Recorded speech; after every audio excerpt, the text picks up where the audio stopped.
Varicose veins తో బాధపడుతున్నారా? దసరా సందర్భంగా ఉచిత కన్సల్టేషన్, సర్జరీపై 20% వరకు డిస్కౌంట్. నమస్తే రమ్మగారు. నమస్తే జయ. రమ్మగారు, మీరు చిట్టి పొట్టి కథలు కొన్ని చెప్తూ ఉంటారు కదా, కొన్ని ఒక 4-5 భాగాలు ఉండేలాగా చెప్తారు. అలాంటిది ఏదైనా ఇంకొక సిరీస్ ఏదైనా స్టార్ట్ చేద్దామా? ఒక కొత్త కథ చెప్పుకుందాం జయ. తప్పకుండా. ఆల్రెడీ మనం 4-5 ఎపిసోడ్లు వచ్చే కథలు చాలానే చేసాం. అవును, 2 ఎపిసోడ్లు, 3 ఎపిసోడ్లు, 4 ఎపిసోడ్లు అట్లా. ఇది కూడా ఒక 4 లేదా 5 ఎపిసోడ్లు వస్తుంది. 55-56 కాలంలో రచించబడి ప్రింట్ చేయబడిన కథ. కొంచెం పాతదే. కొంచెం పాతదే. రైట్. రైటర్ పేరు అయితే ఇవాళ నాకు జ్ఞాపకం లేదు. మనం 2వ భాగం అప్పుడు నేను రైటర్ పేరు చెప్తాను. అలాంటి బుద్ధిమతీయం ఈ కథ పేరు. బుద్ధిమతి అనే కుర్రవాడి కథ. ఓకే. పూర్వం ఒక రాజుగారు ఉండేవారు. మనుజపురం అనే ఊరికి కరుణాకరుడు అనే ఒక రాజు. అయితే ఈ రాజుగారికి పిల్లలు లేవు. చాలా కాలం సంతానం కలగల. ఆయనకు ఒక మంత్రి ఉండేవాడు, సత్యకీర్తి అని. ఆ సత్యకీర్తికి పిల్లలు లేరు. రాజు మంత్రి ఇద్దరు కూడా సంతానం లేదు. ఎట్లాగైనా సంతానం కలిగే ఉపాయం కోసం ఆలోచిస్తున్నారు. ఎవరైనా రాజుగారికి పిల్లలు పుట్టేలాంటి ఉపాయం ఏదైనా చెప్పగలిగితే వాళ్ళకి అర్ధరాజ్యం ఇస్తామని ప్రకటించారు. అబ్బా, ఏమీ లాభం లేకపోయింది. అయితే ఏం చేశారంటే ఒక శిలాఫలకం మీద రాయించి చాలా ఊళ్ళకి పంపారు. మనుజపురాధీశ్వరుడైన కరుణాకరునికి సంతానం లేదు, రాజుకి సంతాన ప్రాప్తి కలగజేయగలిగేటువంటి మహానుభావులు ఎవరైనా ఉంటే వారికి అర్ధరాజ్యం ఇవ్వబడుతుంది. మనుజపురాధీశ్వరుని యొక్క మంత్రి సత్యకీర్తి అని రాయించి శిలాఫలకం పెట్టించారు. ప్రజలందరికీ ఏవో చిట్కాలతో అవ్వదు కదా. చిట్కాలతో అవ్వదు. సంతానం కలగకపోవడం అనేది ఒక ప్రత్యేకమైన సమస్య. అది జాతక దోషమో, గ్రహదోషమో, రాజుదో, రాణిదో, దేశానిదో, వాళ్ళ పితరులదో తెలీదు. ఏదో ప్రయత్నిస్తారు, ఏమీ అవటం లేదు. రాజవైద్యులు ఏదో వైద్యాలు చేస్తారు, వీళ్ళు యజ్ఞాలు చేస్తారు, హోమాలు చేస్తారు, ఏమిటో చేసుకుంటూ ఉంటారు. ఏమీ అవల. కానీ ఏమైందట, మంత్ర శివానంద అని ఒక మహాసిద్ధుడు ఒక ఆయన పక్క ఊరిలో ఈ బోర్డు చూశారు. తన శిష్యులతోటి ఈ ఊరు వచ్చారు. ఈ ఊళ్ళో కూడా ఆయనకి ఈ బోర్డు కనపడింది. సరే, అది చూసుకుని ఆయన వచ్చి ఈ మన రాజుగారికి కనపడ్డారు. కనపడేసరికి వీళ్ళు చాలా సంతోషించారు. ఆయన చాలా గొప్పవాడు, తపస్సంపన్నుడు. 3 మంది శిష్యులు ఉన్నారు ఆయనకి. అంతా కలిసే వచ్చారు. ఆయనకి అర్ధరాజ్యం మీద ఆసక్తి లేదు. అర్ధరాజ్యం ఇవ్వటానికైనా అంతా సిద్ధపడ్డారు అంటే ఎంత డెస్పరేట్గా ఉన్నారు సంతానం కోసం వీళ్ళు. పాపం. ఎవరో ఒకళ్ళని దత్తత చేసుకోవటానికి, ఎవరికో రాజ్యం ఇవ్వడానికి ప్రజలు కూడా ఒప్పుకోవట్లేదు. రాజు చాలా గొప్పవాడు, చాలా గొప్ప వంశం వాళ్ళది, చాలా ప్రజారంజకుడైన పాలకుడు ఆయన. ఆయన యొక్క సంతానమే కావాలని ప్రజలు కోరుకోవడంలో పెద్ద ఆశ్చర్యమూ లేదు. కాబట్టి ఈ రాజుకి కొంత మేలు చేయాలని భావించి ఆయన కూడా స్వయంగా బయలుదేరి వచ్చారు. వచ్చేసరికి ఆయన చూసేసరికి పరమేశ్వరుణ్ణే చూసినట్టుగా ఫీల్ అయ్యారు వీళ్ళు. ఎంత ఆనందపడ్డారో అసలు. చాలా అద్భుతమైన స్ఫురద్రూపం, శాంతమూర్తి భవించినట్టుగా ఉన్నాడు. శాంతమే ముని స్వరూపంలాగా ఉందన్నమాట ఆయన రూపం. చాలా ఆనందించారు. అందరూ నమస్కారాలు చేశారు. అయితే ఆయన ఏమన్నాడు, నేను ఏకాంతంగానే ఒక పూజ సలుపుతాను, నాకు ఒక భవనాన్ని కేటాయించండి అన్నారు. రాణి, మంత్రి గారి భార్య అక్కడ ఉండేలాగా ఏర్పరచమన్నాడు. చాలా చక్కగా పెద్ద భవనం. మరి ఏమేం కావాలి మీకు సంభారాలంటే ఏమీ అక్కర్లే, 3 కలశాల నిండా నీళ్లు అని చెప్పాడు. 3 బంగారపు బిందెల నిండా మంచి నీళ్లు పెట్టారు. మామిడాకులు, తమలపాకులు, పువ్వులు అవి అన్నీ ఏర్పరిచి పని వాళ్ళంతా వెళ్ళిపోయారు. ఈయనకి సహాయంగా రాణిగారు, మంత్రి గారి భార్య, ఆవిడకి సహాయంగా వాళ్ళిద్దరు ఉన్నారు. సరే, ఏమైంది, ఈయన చాలాసేపు జపం చేసి ఈ 3 కలశాలని అభిమంత్రించారు. ఈ 3 కలశాల్లో నుంచి నీరెత్తి ఒక కలశంలో పోశారు. పోసి రాణిగారికి ఆ కలశాన్ని చేతిలో పెట్టారు. ఈ నీరు సేవించండి, మీ సంతానం కలుగుతుంది. అక్కడి నుంచి పక్కనే నిలబడింది కదా ఆవిడ, మంత్రి గారి అమ్మ నీకు సంతానం లేనట్టుందంటే లేదండి. ఆయన ఏం చేశాడంటే ఈ రాణిగారికి చెంపిస్తూ ఒక తమలపాకు తీసుకుని తన కమండలంలోంచి ఒక చుక్క నీటిని దీంట్లో తిలకరించి ఆకు మడతపెట్టి ఆవిడ చేతిలో పెట్టాడు. కంటి సేగ చేశాడు, ఇది తీసుకో అని. నిశ్శబ్దంగా ఆవిడ అది ఆ తమలపాకుని స్వీకరించింది. విడేం అంటే చిలక, తమలపాకు చిలక అనమాట. అందులో మంత్రపూతమైన జలాన్ని వేశాడు. ఈ నీళ్ళ కలసం పుచ్చుకుని రాణిగారు పరమానంద భరితురాలే ఇంటికి వెళ్ళిపోయింది అంతఃపురంలో. ఈవిడ ఆయన పుచ్చుకోమన్నాడంటే ఇదేదో విశేషం, సంతానం లేదు కదా అని అడిగి అది ఇచ్చాడంటే సంతానం కోసం ఇచ్చినట్టు. ఇక ఎంతో సంతోషంగా భర్తలతోటి గడిపారు, చాలా ఆనందంగా, సంతానం కలిగిస్తుందన్న సంతోషంతో. కాలక్రమాన రాజుగారి భార్య గర్భవతి అయింది, మంత్రి గారి భార్య గర్భవతి అయింది. 9 నెలలు నిండాయి, ప్రజలంతా ఆనందంతో పండగ చేసుకున్నారు. రాజుగారి ఇల్లు పండింది, మంత్రి గారి ఇల్లు పండబోతోంది. సరే, 10 మాసాలు వచ్చాక రాణిగారికి పరమాద్భుత సౌందర్యవతి అయిన ఒక కుమార్తె కలిగింది. మంత్రి గారికి చాలా స్ఫురద్రూపంతో ఉన్నటువంటి ఒక పిల్లవాడు కలిగాడు. రాజుగారి అమ్మాయికి తమ విజయాలకి మూల కారణం కాబోతోంది ఈ పిల్ల అని విజయకుమారి అని పేరు పెట్టారు. మంత్రి గారి అబ్బాయికి బుద్ధిమతి అని పెట్టారు పేరు, బుద్ధిమంతుడు కావాలన్న కోరికతో. ఈ విజయకుమారి బుద్ధిమంతుడు ఇద్దరు పెరుగుతున్నారు. సరే, విజయకుమారికి చాలా తెలివిగలది, ఎంతో చురుకైంది. మరి దేశ విదేశాల నుంచి ఎంతమందో పండితుల్ని వాళ్ళని వీళ్ళని రప్పించి పిల్లకి చదువు చెప్పించడం మొదలుపెట్టారు. ఆటోమేటిక్గా మంత్రి గారి అబ్బాయి బుద్ధిమంతుడైన బుద్ధిమతి కూడా యువరాణితో పాటే చదువుకోవటం మొదలుపెట్టాడు. వీళ్ళిద్దరూ జోడుగా ఉండేవాళ్ళు. కొంతకాలం ఇంటి దగ్గర చదువుకున్నారు, తర్వాత గురుకులానికి పంపారు. రాజుగారి అమ్మాయి వెళ్ళింది, మంత్రి గారి అబ్బాయి వెళ్ళాడు. వీళ్ళిద్దరూ ఎడబాయని జంటలాగా ఉండటం వాళ్ళకి అలవాటైంది. ఇట్లా పిల్లాడు కలిసి ఉండటం ఏమిటని వాళ్ళు అనుకోలే, ఎవరు భావించలా. మొదట చిన్నపిల్లలుగా ఉండగా కలిసి ఆడుకునేవాళ్ళు, చదువుకునేవాళ్ళు, నేర్చుకునేవాళ్ళు, కొట్టుకుని తిట్టుకుని కలిసి ఉండేవాళ్ళు. క్రమంగా ఏమైంది, 14-15 వచ్చేసరికల్లా నువ్వు లేక నేను లేను అనుకోవటం మొదలుపెట్టారు వాళ్ళిద్దరు. ఈ సంగతి ఇటు రాజుకి తెలీదు, అటు మంత్రికి తెలీదు. టీనేజ్లో ఉన్న పిల్లలకి ఒకళ్ళ మీద ఒకళ్ళకి ఆకర్షణ ఉండటం అత్యంత సహజమైంది. చిన్నతనం నుంచి ఉండేసరికల్లా వాళ్ళకి వీళ్ళు తప్పిస్తే ఇంకో ప్రపంచం లేదన్నట్టుగా అయింది. వీళ్ళిద్దరూ ఒకళ్ళనొకళ్ళు కావాలనుకోవటం మొదలుపెట్టారు. 18 ఏళ్ళు వచ్చేసినాయి. ఒకసారే పుట్టారు వాళ్ళు, ఓసారే కదా వరం పొందారు. సరే, ఈ లోపల ఈ పిల్లాడు పెరిగే లోపల వాళ్ళు ఏం చేశారు, ఈ సంతానం కలగంగానే పరమాత్మ సంతోషంతో ఆయన మంత్ర శివానందకి అర్ధరాజ్యం తీసుకోమన్నారు. ఆయన రాజ్యం ఎందుకు నాయన, మీకు సహాయం చేయడానికి వచ్చాను, నాకు వద్దన్నాడు ఆయన. అట్లా కాదని చాలా బతిమలాడారు. అర్ధరాజ్యం ఇవ్వడానికి ఒప్పుకున్నాం మేమంటే, అలా కాదు, సరే అర్ధరాజ్యం నాదనుకోండి, ఏదైనా ఇచ్చి నా దగ్గర నుంచి కొనుక్కోండి అన్నాడు. అలా చేస్తారు మామూలుగా. అప్పుడు ఆయనకి వెలలేని రత్నరాశులు ఇచ్చి అర్ధరాజ్యాన్ని మళ్ళీ వెనక్కి తీసుకున్నారనమాట. రత్నరాశులు పుచ్చుకుని మంత్ర శివానంద గారు వెళ్ళిపోయాడు అక్కడి నుంచి. ఓహోహో. ఈ పిల్లల దారిని పిల్లలు పెరిగేశారు. కొంచెం వయసు వచ్చింది, రాజకుమారికి యుక్త వయసు వచ్చింది, వివాహం చేయాలని సంకల్పించారు. పిల్లాడు నాడు వీడికిచ్చి పెళ్లి చేద్దాం అనుకున్నాను. మంత్రి కొడుకు ఇవ్వాలని ఏ రాజు అనుకుంటాడు? అంతే కదా. రాజకుమార్తెను ఇంకో రాజుగారి అబ్బాయికి ఇవ్వాలి, ఇంకో రాజుకి ఇవ్వాలి. ఈ ప్రయత్నం చేయటం మొదలుపెట్టారు. ఈ ప్రయత్నాల్లో ఉండేసరికి వీళ్ళిద్దరూ మాట్లాడుకున్నారు. మీ నాన్న నీకు రేపో మాపో పెళ్లి చేస్తాడు, ఇంతే నువ్వు నేను విడిపోతామంటాడు బుద్ధిమతి. సచ్చినా నేను నిన్ను వదిలిపెట్టను, నీతోటే నా జీవితం అంటుంది విజయకుమారి. ఇది సాధ్యపడదు, మన ఇద్దరికి ఒకళ్ళ మీద ఒకళ్ళకి మనసు ఉంది, కానీ మీ నాన్న ఒప్పుకోడు. మంత్రి కొడుకు ఇవ్వడానికి ఏ రాజు ఒప్పుకోడు. మనం కలిసి ఉండటం వల్ల ఇలా మనకు ఒక మనసు అయ్యింది, కానీ ఇది జరిగే వ్యవహారం కాదంటాడు. విజయకుమారిని జరిగేలా చేస్తా, నేను జరిగేలా చేస్తాను. ఇద్దరు ఈ విషయం మీద మాట్లాడుకుంటూ ఉండేవాళ్ళు. ఆ అమ్మాయికి రకరకాల పెళ్లి సంబంధాలు వస్తున్నాయి, వీళ్ళు ఆలోచించుకుంటున్నారు. ఎలా మంత్రి గారు అబ్బాయి రాజుగారు అల్లుడవుతాడో చూద్దాం మళ్ళీ భాగంలో మనం. తప్పకుండా అండి, చాలా ఇంట్రెస్టింగ్ అనిపిస్తుంది రమ్మగారు. ఓకే, నమస్తే అండి. నమస్తే జీ. రమ్మగారు, మనం బుద్ధిమతీయం అని కొత్త సిరీస్ ఒకటి స్టార్ట్ చేసాం. మొదటి భాగం కూడా చెప్పారు, మరి రెండో భాగంలోకి వెళ్దామా? బుద్ధిమతి అనే కుర్రాడు, విజయకుమారి అనే రాజకుమార్తె, వీళ్ళిద్దరూ ఫ్రెండ్స్, పెళ్లి చేసుకోవాలనుకుంటున్నారు. యుక్త వయసులోకి వచ్చారు. పెళ్లి అయితే రాజకుమార్తెకి సంబంధాలు చూస్తున్నారు. ఈ కుర్రాడికి ఇచ్చే ఉద్దేశం రాజుకి ఏమీ లేదు. రాజుగారి అమ్మాయిని రాజుగారి అబ్బాయికి ఇవ్వాలి అంతే. మంత్రి కుమారుని చాలా ప్రేమగా చూసుకున్నాడు రాజుగారు. నిజానికి తనకు కొడుకులు లేరు, ఈ పిల్లవాడంటే ముద్దే వాళ్ళకి, కానీ వీడికి ఇచ్చి పెళ్లి చేసే ఊహ మాత్రం లేదు. వీళ్ళిద్దరూ మాట్లాడుకున్నారు. సరే, అమ్మాయి ఏమంటుందంటే, వాడు నేను జీవితంలో వదిలిపెట్టను అన్నాడు. జీవితంలో వదిలిపెట్టావు సరే, కానీ నాకు సవితి పోరు ఉంది నా జాతకంలో, కాబట్టి నువ్వు ఇంకోసారి కూడా పెళ్లి చేసుకోవాల్సే వస్తుంది. మన ఇద్దరికి పెళ్ళైనా నీకు ఇంకో పెళ్ళి అవుతుంది. నా జాతకంలో సవితి ఉంది. రాజకుమార్తెలకి సవితులు ఉండటం చాలా సహజమైన సంగతి. ఎందుకంటే రాజులు 2, 3, 6 16-30 పెళ్ళిళ్ళు కూడా చేసుకుంటారు.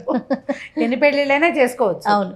అయితే వీళ్ళిద్దరు మాట్లాడుకునేటప్పుడు అమ్మాయి ఏమందంటే, ఇప్పుడు ఈ పెళ్ళిగోలు ఎందుకు, మనం ఎక్కడికైనా దేశాటనకి వెళ్దాం, ప్రపంచాన్ని తెలుసుకుందామని అన్నది. అనేసరికి ఇతను అన్నాడు, పెళ్లి చేసుకో, అంత సులువు అనుకుంటున్నావా దేశాటన? అక్కడేం హంసతూలు కతల్పాలు ఉంటాయా, రోడ్ల మీద గుర్రాల మీద తిరగాలి, ఎందుకు వచ్చింది? మీ నాన్న నిన్ను పంపిస్తాడా దేశాటనకి? దేశాటన కష్టం. ఒకవేళ ఆయన పంపినా దేశాటన కష్టం. వాళ్ళు పంపకపోతే వాళ్ళకి చెప్పకుండా మనం వెళ్తే వెతుక్కుంటూ వచ్చేస్తారు. లేక పుట్టిన కూతురువి, నిన్ను ఎక్కడికి పంపించరు. జీవితం ఇంత సులువుగా ఉండదు. దేశాటన అనేది సులువైన వ్యవహారం కాదు. ఎక్కడ తింటామో, ఎక్కడ పడుకుంటామో, ఎక్కడికి వెళ్తామో ఏమీ తెలియకుండా ఉంటుంది. మగవాళ్ళ వల్లే కష్టం, ఆడాళ్ళకి మరీ కష్టం. అలాంటి ఆలోచన పెట్టుకోవద్దు అన్నాడు. ఈ అమ్మాయి ఊరుకుంది. కానీ ఆ అమ్మాయికి దేశాటన మీద కొంచెం సరదా ఉంది. ఎక్కడికైనా వెళ్ళాలి, చెప్పకుండా వెళ్ళాలి, అలాంటి కోరికలు ఉన్నాయి. అది కుదిరే వ్యవహారం కదా, ఈ అబ్బాయి ఒప్పుకోవటంలా. సరే, ఇద్దరు మాట్లాడుకున్నారు. ఈ అమ్మాయి ఏం చేసింది, ఇంటికి వెళ్ళిపోయింది. అతను అప్పుడప్పుడు కలుసుకునేవాడు. తను అంతఃపురంలో ఉండేది, ఇతను వాళ్ళ బిల్డింగ్లో ఉండేవాడు. ఎప్పుడైనా రహస్యంగా కలుసుకుంటూ ఉండేవాళ్ళు. అయితే రాజుగారి దగ్గరికి బోలెడన్ని రాజకుమారుల ఫోటోలు వస్తున్నాయి. ఏ ఫోటో చూసినా ఆయనకి తన పిల్లకి తగినట్టుగా అనిపించేవాడు కాదు. రోజులు గడుస్తున్నాయి. కానీ ఫోటోలు కొన్ని అమ్మాయి దగ్గరికి వచ్చింది, కొన్ని అమ్మాయి వద్దనేది. చిత్రపటాలు, ఫోటో అంటే పిక్చర్స్ కాదుగా, చేత్తో వేసినవి. అయితే ఈ అమ్మాయి ఏమనుకుందంటే, ఇట్లా ఏవో ఒకటి వస్తూనే ఉంటాయి, వీళ్ళని ఆపాలంటే ఒక ఐడియా వేద్దామని ఏం చేసింది, ఆ అమ్మాయి సొంతంగా బొమ్మలు ఇస్తుంది బాగా. ఈ మంత్రి కుమారుడికి దగ్గర పోలికలో ఉండేలాగా ఒక చక్కటి చిత్రం వేసి, వాడిదే డైరెక్ట్గా కాకుండా కొంచెం కాస్త అటు ఇటుగా, అక్కడి నుంచి హెయిర్ స్టైలు అవి కొంచెం మార్చింది, కాస్త మీసాలు పెట్టింది. రాజకుమారుడికి ఉన్నట్టు ఒక కిరీటము, ఒక ఇట్లా ఉత్తరీయం వేసుకున్నట్టు, నడుంలో ఒక పిడిబాక పెట్టుకున్నట్టుగా ఒక పిక్చర్ వేసి పరిచారిక చేతికిచ్చి తండ్రి దగ్గరికి పంపించింది. ఆ పిక్చర్ చూడగానే అబ్బా ఎంత బాగున్నాడు అనుకున్నారు వాళ్ళేమో. చాలా బాగున్నాడు. ఇంతకీ ఈ అబ్బాయి ఎవరు? పరిచారిక ఏమందంటే, ఈ అబ్బాయి కుంతల పురాధీశ్వరుడైన చిత్రసేన మహారాజు కుమారుడు శమరసింహుడు అని చెప్పింది. ఈయన ఆశ్చర్యపడి, అదేమిటి కుంతల ప్రభువులకి మగపిల్లలు లేరు కదా, ఒకతే పిల్ల ఉందని గుర్తుంది నాకు అన్నాడు. అనేసరికి, అదేమిటి పిల్లాడు లేకపోతే ఫోటో ఎలా వస్తుందండి అంది పరిచారిక. ఉండే ఉంటాడు, మనకు తెలీదు. సరే, ఈ అబ్బాయి ఒకడైనా ఇంకా పిల్లలు ఉన్నారంటే, ఒక పిల్ల ఉంది, ఆవిడ పేరు వసుంధరాదేవి, కూతురుంది. ఆవిడే ఈ చిత్రాన్ని మనకి పంపించింది అని చెప్పింది పరిచారిక. దానికి చెప్పబడిన మ్యాటర్ అనమాట. ఈయన అనుకున్నాడు, ఎంత పండులా ఉన్నాడు పిల్లాడు, ఎంత బాగున్నాడు, ఎంత రాజసం ఉట్టిపడుతుంది, మన పిల్లకి ఫోటో పక్కన పెడితే అసలు చక్కగా మ్యాచ్ అంటే మేడ్ ఫర్ ఈచ్ అదర్ లాగా ఉంటారని కూతురు పిక్చర్ కూడా తెప్పించి 2 పక్క పెట్టి చూసుకున్నారు. ఎంత బాగున్నాడో, చెప్పరాని సౌందర్యం. అబ్బాయి బుద్ధిమతి, చాలా అందగాడు. అందగాడికి ఇంకా కోర మీసాలు, తలపాగాలు పెట్టేసరికి వాడు అందం ఇంకా ద్విగుణీకృతం అయిపోయింది. అక్కడి నుంచి ఏమైంది, ఆ ఫోటోని రాజకుమార్తెకి పట్టుకొచ్చారు. అమ్మాయి, ఇది ఎప్పుడైనా చూసావా నువ్వు ఈ పటము అని చూపించారు. ఆ చూడలేదని అప్పుడే చూసినట్టు సినిమా ఇచ్చి అమ్మడు చూసింది. చూసి చాలా బాగుంది అని ఒప్పుకునేసరికి రాజుగారు అన్నాడు, అమ్మ నీకు సరిపోతాడు అనిపిస్తుంది అంటే, సరిపోతాడు నాన్నగారు. ఎవరండి, ఏమిటండి అని తెలియనట్టుగా అడిగింది. ఈవిడ సృష్టించిన పాత్రే అది. ఫలానా కుంతలపురాధీశ్వరుడి కుమారుడు శమరసింహుడు బాగున్నాడండి అనగానే వెంటనే ఎవర్రా అక్కడ అని పిలిచేసి ఒకడిని, కుంతలపురానికి వెళ్ళు, రాణి వసుంధరాదేవి, యువరాణి వసుంధరాదేవి దగ్గరికి వెళ్ళి, వాళ్ళ సోదరుడు శమనసింహుడికి మా పిల్లని ఇవ్వడానికి ఎలాంటి అభ్యంతరమూ లేదని, శమనసింహుడిని మన రాజకుమార్తె వరించిందని చెప్పి వాళ్ళ దగ్గర అధికార రాజముద్ర వేయించుకునిరా అని చెప్పారు. హడిలిపోయింది విజయ్ కుమార్. ఓరి నాయన, ఊరికే సుబుసుబో ఒక ఫోటో ఇస్తే ఇప్పటికిప్పుడు వీడిని ఎవడో పంపేస్తే మన బండారం బట్టబయలవ్వదు, బండారం బయటపడుతుంది. ఏం చేయాలి? సరే ఏమంది, నాన్నగారికి వచ్చే తలకాయ నొప్పిగా ఉందండి, వెళ్ళొస్తానండి అని చెప్పి బయటకు వచ్చేసింది. ఎవరు సైనికుడిని పిలిచారో వాడిని నోటి మీద వేలు పెట్టుకుని రా నా దగ్గరికి అని వాడిని పిలిచింది. నేను చెప్పేదాకా బయలుదేరద్దు, నువ్వు మీ ఇంట్లో ఉండు, నేను కబురు చేస్తాను నీకు అని వాడి చేతిలో కాస్త అంత బంగారం పోసింది. వాడికి మాత్రం ఏం చేయదు, పని చేయాలి, కాస్త లేటుగా చేయాలి. రాజకుమార్తె ఐడియా ఏమిటో వాడు నిశ్శబ్దంగా వెళ్ళిపోయాడు. ఈ అమ్మాయి ఏం చేసింది, వీడికి పిలిపించింది ఇతన్ని, బుద్ధిమతిని. ఇద్దరు కలిసి ఒక తోట దీంట్లో కలుసుకున్నారు, ఒక లతా నికుంజంలో కలుసుకున్నాక అబ్బో చాలా రోజుల తర్వాత కలుసుకున్నాం కదా అని మళ్ళీ ఉత్సాహంగా చేతులు పట్టుకున్నాడు. ఏమిటి మన ఇద్దరం కలుసుకోవడానికి పిలిచావా అని అడిగేసరికల్లా అమ్మాయి ఏం చెప్పింది, కాదు నేను ఒక బ్రహ్మాండమైన పథకాన్ని రచించాను. ఆ పథకాన్ని కనుక మనం చేయాలంటే నువ్వు జాగ్రత్తగా ప్లాన్ ప్రకారం చేయాలి. ఏం చేయాలి? నువ్వు ఇక్కడి నుంచి బయలుదేరి కుంతలపురానికి వెళ్ళి అన్నాడు. వెళ్ళాక అక్కడ ఒక పెద్ద రాజభవనం కొనాలి. కొన్నాక అక్కడ నువ్వు నుండు స్థిమితంగా. ఇక్కడి నుంచి ఒక సైనికుడు వచ్చి రాజముద్ర కోసం వస్తాడు. వాడితో మాట్లాడి వాడి ఉత్తరం మీద సంతకం పెట్టి పంపించేసి వెనక్కి. వాడు కుంతలపురం వెళ్ళినట్టు ఉంటుంది, ఉత్తరం తెచ్చినట్టు ఉంటుంది. తర్వాత మనం వివాహం చేసుకుందాం, పెళ్ళైపోయాక మా నాన్న మాత్రం ఏం చేస్తాడు అనేసరికి ఈయనన్నాడు, చాలా చిక్కులున్నాయి. కుంతలపురం వెళ్ళడం ఓ కష్టం. అక్కడ నేను రాజభవనాలు అవి ఇవి కొనాలంటే డబ్బు గిద్దస్కం కావద్దంటే నేను ఇస్తాగా, మండ్లు మాణిక్యాలు బోల్డున్నాయి, నేను ఇస్తానని. బాగుంది. అక్కడికి వెళ్ళిన తర్వాత నేను అక్కడ సెటిల్ అయ్యాక సైనికుడు ఎవడో వస్తాడు, సైన్యాధికారి ఒకడు రాడు, వాళ్ళు 5-6 వస్తారు. ఇప్పుడు నేను రాజముద్ర వేయాలంటే ఎక్కడి నుంచి వేస్తాను? ముద్ర లేదే మీ నాన్న ఒప్పుకోడు కదా. నేను సంతకం పెట్టాక రాజముద్ర పడద్దా కుంతల దేశాంది అంటే? ఏమంది, పూర్వం మా తాత అంటే ఇప్పుడున్న రాజుగారి తండ్రి కుంతలపురాన్ని జయించాడు. వాళ్ళ నగరంలో వాళ్ళంతా కప్పాలు ఇచ్చినప్పుడు ఆ నగరాన్ని కొల్లగొట్టుకుని తెచ్చినప్పుడు చాలా వజ్రాలు మండ్లు మాణిక్యాలు తెచ్చారు. అందులో ఒక రత్నాంగుళీక ఉంది, అది వాళ్ళ రాజముద్ర అని తెలుసు నాకు. నేను అది పట్టుకొచ్చి నీ చేతికిస్తా. నువ్వేం చేస్తావు? దాన్ని ముద్ర వేసి పంపించేసి. వీళ్ళు కత్తికి బాచకం కట్టమంటారు, అంతే కదా. తర్వాత నువ్వు మీ రాజలాంఛనాలతోటి ఎలాగో మన దగ్గర డబ్బు దశగా ఉన్నాయి కాబట్టి లాంఛనాలు ఏర్పరచుకుంటారా, పెళ్లి చేసుకో, తర్వాత బుద్ధిమంతుని అనే చెప్పేద్దాం. పెళ్ళి అయిపోయాక మా నాన్న ఏం చేయలేడు. ఇప్పుడు మన దగ్గర ఎంతమంది తెలివితేటలు ఉన్నాయి అట్లా, పాతకాలపు తెలివితేటలు. పెళ్ళి అయిపోయాక ఇంకేం చేస్తారు, ఓ పిల్లల్ని కనేసాక ఇంకేం చేస్తారు అని చెప్పి రాజుగారి అమ్మాయి, నేను మంత్రి గారి అబ్బాయిని ప్రేమించాను, వీడిని పెళ్లి చేసుకుంటాను అని తండ్రి చెప్పకుండా అతి తెలివితేటలకు పోయి అతని మొహం ఉన్న పిక్చర్ వేసేసి ఇప్పుడు ఆ పిక్చర్లో ఉన్నవాడే శవనసింహుడు అని ప్రూవ్ చేయడం కోసం ఇంత ప్రయత్నం అన్నమాట. ఇవన్నీ తెలివిగల పనులని మనం అనుకోగలమా? అతి తెలివి తక్కువ పనులు, అతి తెలివి పనులు. సరే ఇతను అన్నాడు, అదంతా సులువుగా అవుతుందంటే ఏమీ లేదు. సైనికుడిని నేను ఆపా, వాడు వెళ్ళడు, వాడి పరివారంతో వెళ్ళాలి, వాడు ఇప్పుడు వెళ్ళడు, నువ్వు వెళ్ళాక నేను వాడిని పంపిస్తా, వాడు వస్తాడు, ఇలా జరిగిపోతుంది అని చెప్పి ఊహించింది. అంతా కథ అంతా ఊహించేసింది. సరే అమ్మాయి కావలించుకున్నాడు, సరదాగా కాసేపు కబుర్లు చెప్పుకున్నాడు. సరేనన్నాడు. ఆవిడ ఉంగరం పట్టుకొచ్చి ఇచ్చింది, ఉంగరం పెట్టుకున్నాడు. మరి అక్కడి నుంచి బోళ్ళని రత్నాలు అవన్నీ కూడా మూటలు కట్టించింది, 2 మూటలు కట్టింపించి ఇప్పించింది. మంత్రి గారి అబ్బాయి దగ్గర రక్తరాసులు ఉండే అవకాశం లేదు, ఏదో కొంచెం ఉంటుంది. రాజుగారి అమ్మాయికి దొరుకుతాయి అవన్నీ.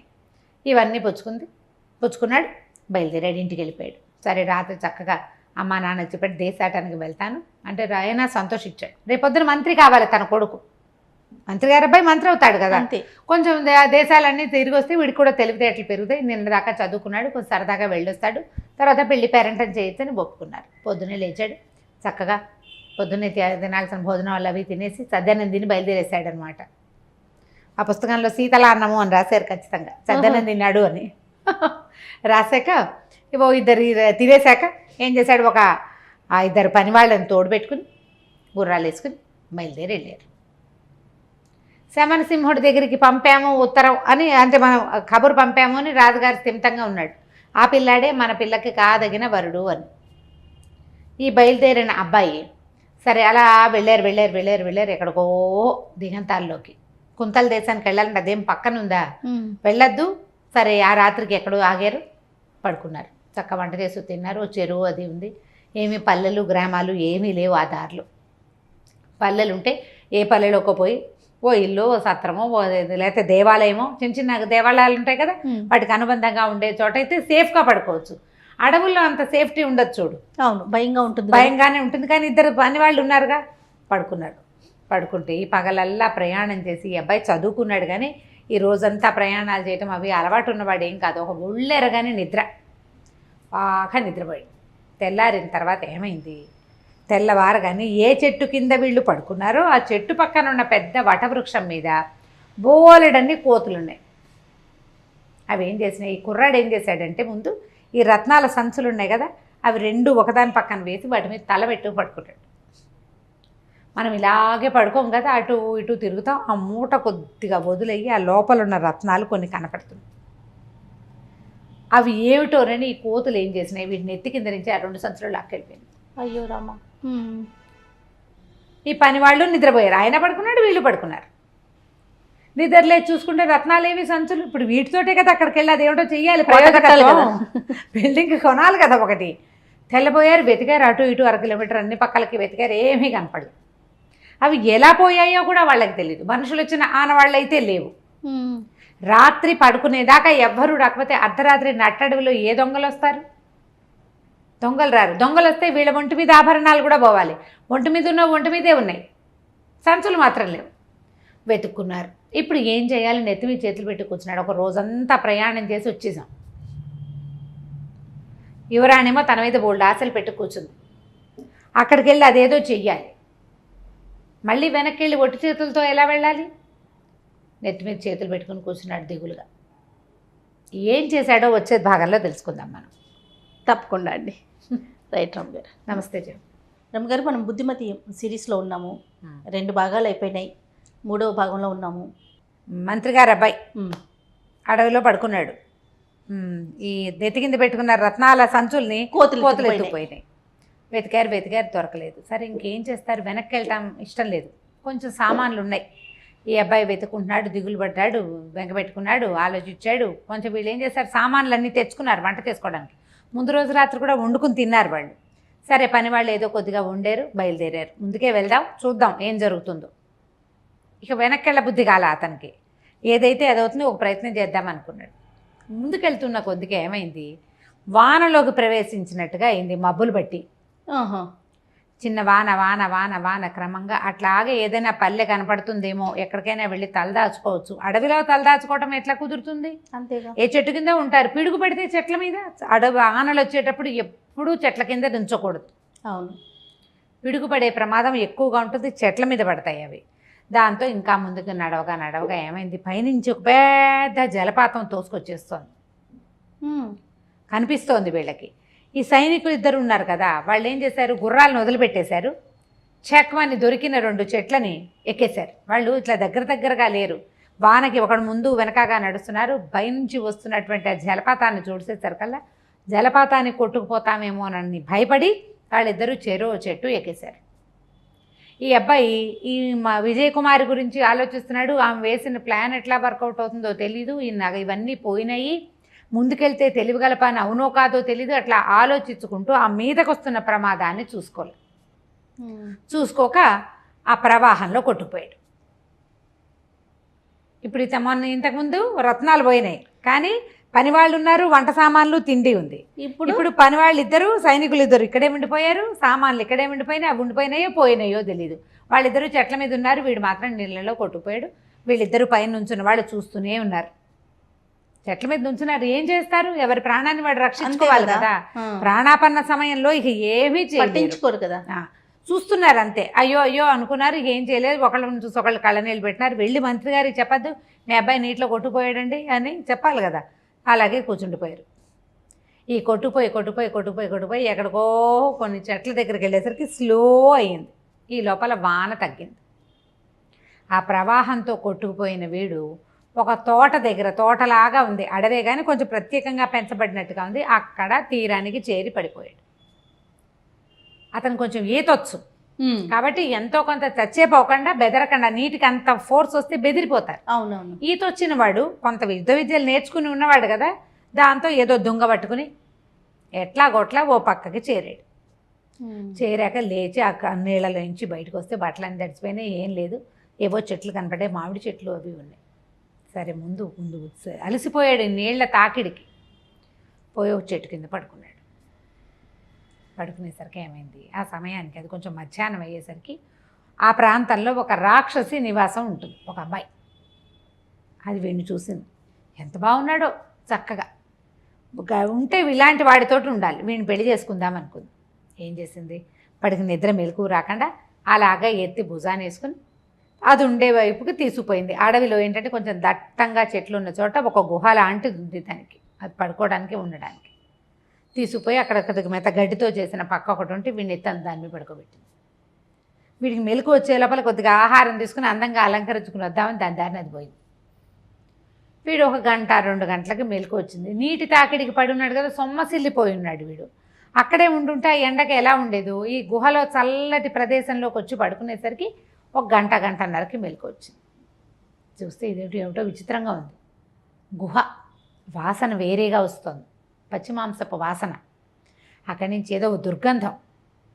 అటు ఇటు చూస్తే అక్కడున్న వస్తువులు కానీ, అక్కడ కనపడుతున్న ఎముకలు పుర్రెలు లాంటివి కానీ మానవ మాత్రులు వాడే వ్యవహారంగా లేదు.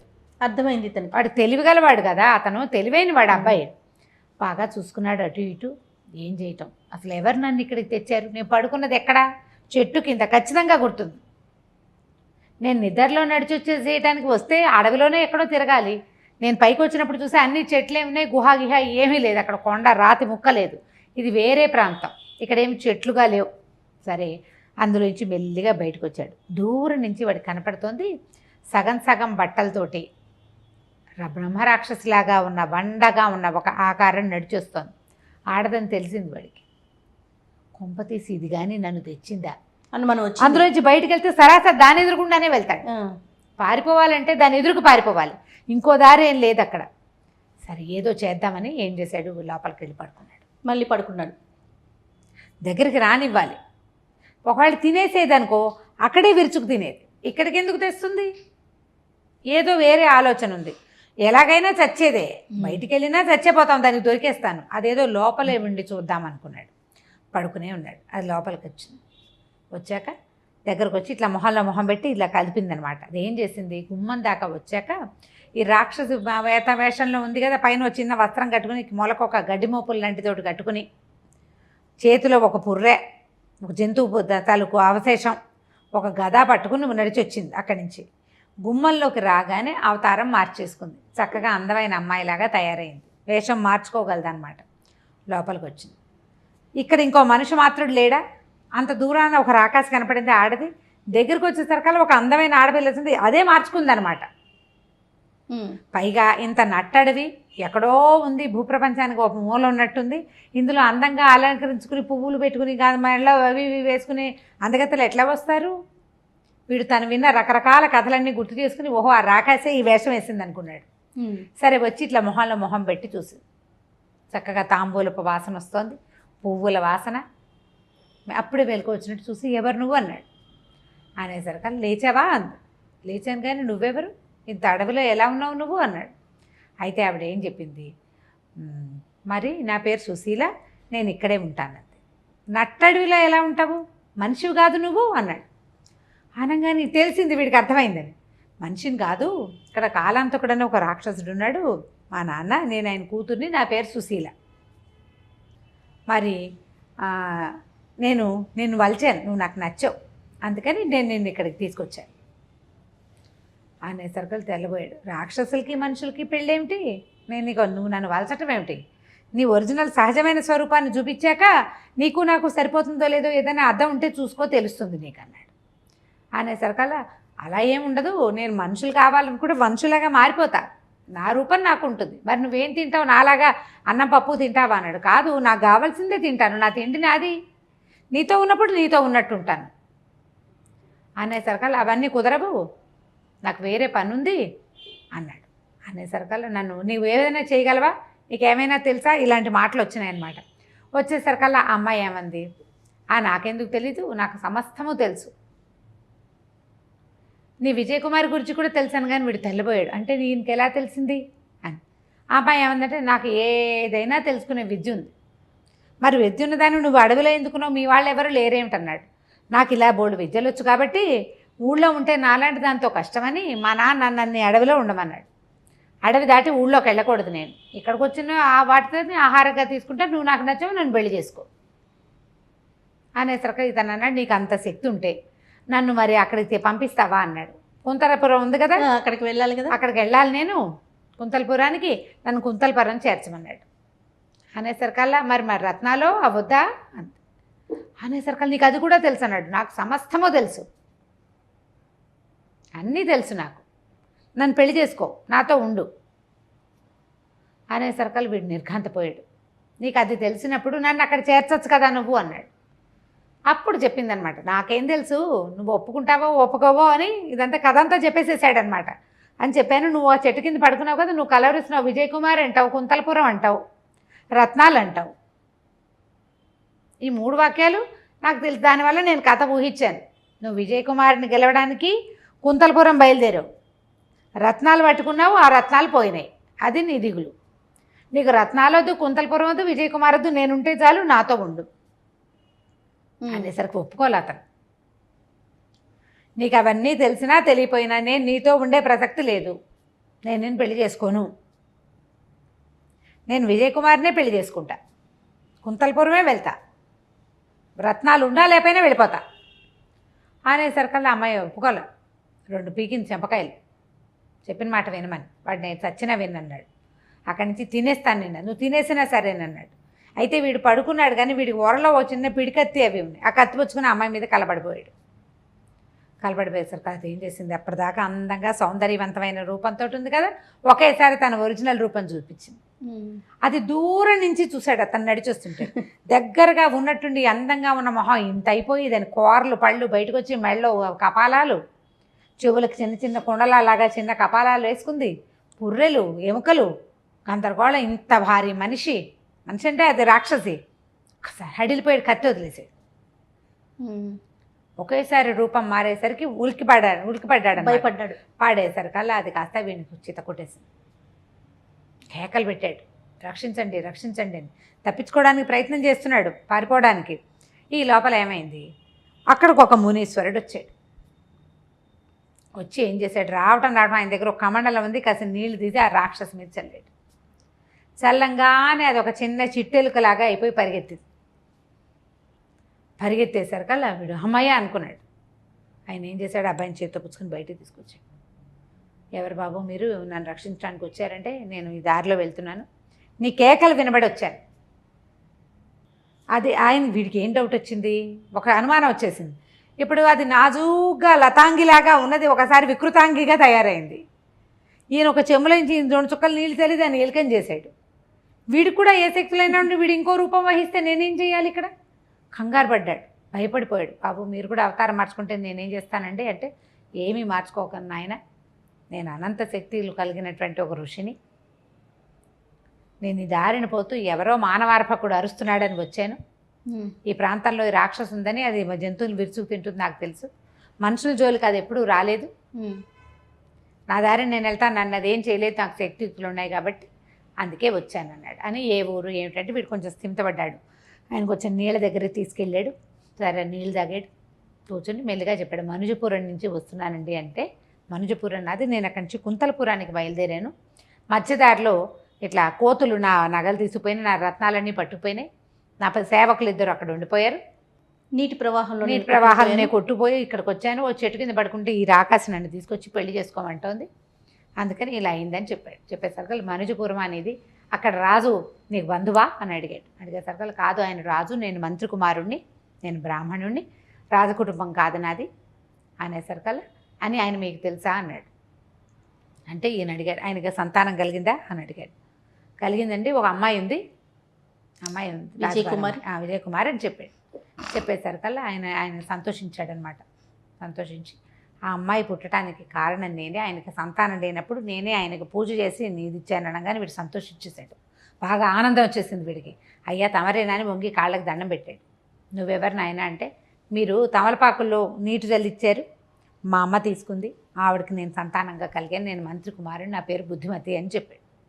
చెప్పేసరికి ఆయన చాలా సంతోషించాడు. సంతోషించి అబ్బాయి ధైర్యంగా కుంతలపురం వెళ్ళు, ఎప్పుడో అవకాశం కుదిరినప్పుడు మళ్ళీ నేను నీకు కనిపిస్తా,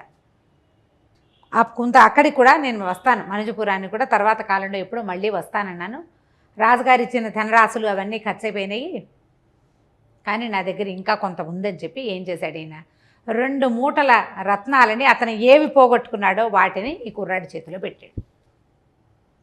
అభీష్ట సిద్ధిరస్తు, నేను చేసిన పూజ వల్ల పూజ ఫలించి ఒక అమ్మాయి ఒక అబ్బాయి పుడితే వాళ్ళిద్దరూ వివాహం చేసుకోవడానికి నేను కారణం అవడం నాకు సంతోషంగా ఉంది, ఈ రత్నాలు తీసుకెళ్ళు, ఇక్కడి నుంచి కుంతలపురానికి వెళ్ళిపో, కుంతలపురానికి వెళ్ళేలాగా ఒక మంత్రం ఇచ్చాడు ఆయన. అక్కడికి వెళ్ళిపోతావు, అక్కడ నువ్వేం చేయదలుచుకున్నావో ఆ పని చేసుకో అని చెప్పాడు.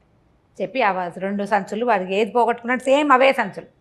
ఆ సంచులతోటి ఈ కుర్రాన్ని కుంతలపురంలోకి వెళ్ళిపోయేలాగా ఈయన ఒక మంత్రం వేసి పంపించేశాడు. వీడు కుంతలపురానికి చేరిపోయాడు.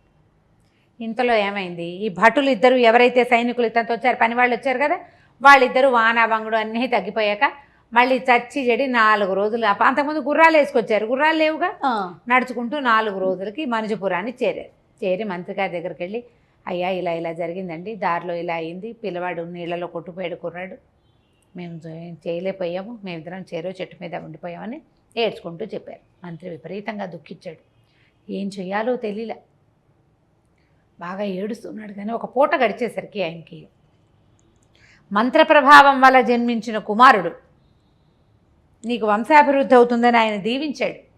అంటే నా కుమారుడికి సంతానం కలగాలి, ఆ కలిగిందే ఒక్క కుమారుడు, కాబట్టి వాడు ఎక్కడో చోట బతికే ఉంటాడని మనసు దిటవు చేసుకున్నాడు ఆయన. భార్యకి మాత్రం చెప్పలే, కానీ బుర్ర వెళ్ళాడేసుకుని దిగాలుగా ఉండేవాడు ఆయన. ఒక 2-3 రోజులు గడిచేసరికి రాజుగారికి అర్థమైంది, ఏమిటో దిగులు పడుతున్నాడు ఈ అబ్బాయి. ఎందుకు దిగులు పడుతున్నాడు? మంత్రి గారు దిగులు పడుతున్నారు, ఎందుకు ఇతను దిగులు పడుతున్నాడు?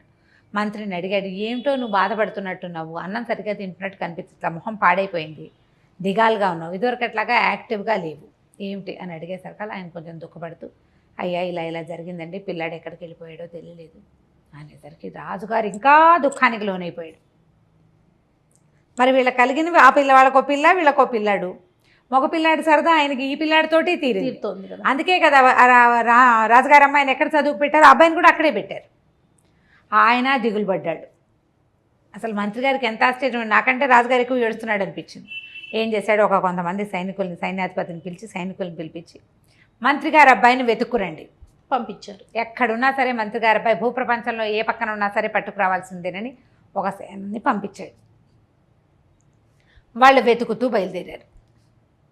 అయితే ఏమైంది, వాళ్ళ దారిని వాళ్ళు వెళ్ళారు. ఈ అమ్మాయికి ఇంకా కబురు రాలేదు, ఎందుకంటే రాణికి కానీ మంత్రి గారి భార్యకి కానీ ఈ కబురు తెలియలే, ఇంకా కంగారు పడతారని చెప్పలేదన్నమాట. అందుచేత రాజకుమారికి కూడా తెలియదు.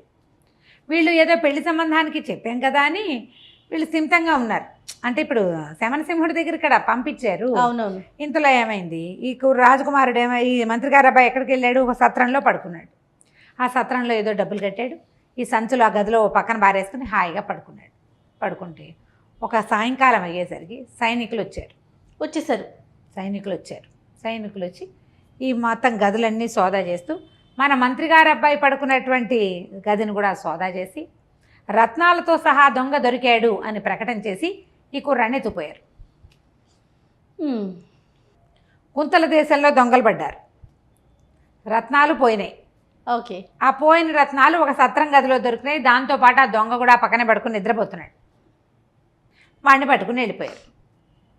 ఇతన్ని అరెస్ట్ చేశారు. వాళ్ళు వెతుక్కోవడానికి వచ్చారు. ఇప్పుడు ఊళ్ళో వెతికితే రాజకుమారుడు ఈ మంత్రి గారి అబ్బాయి మా బుద్ధిమతి దొరుకుతాడా? దొరకడు. అతను వచ్చింది ఎప్పుడు? పొద్దునే వచ్చాడు సత్రానికి, మధ్యాహ్నం అరెస్ట్ చేశారు.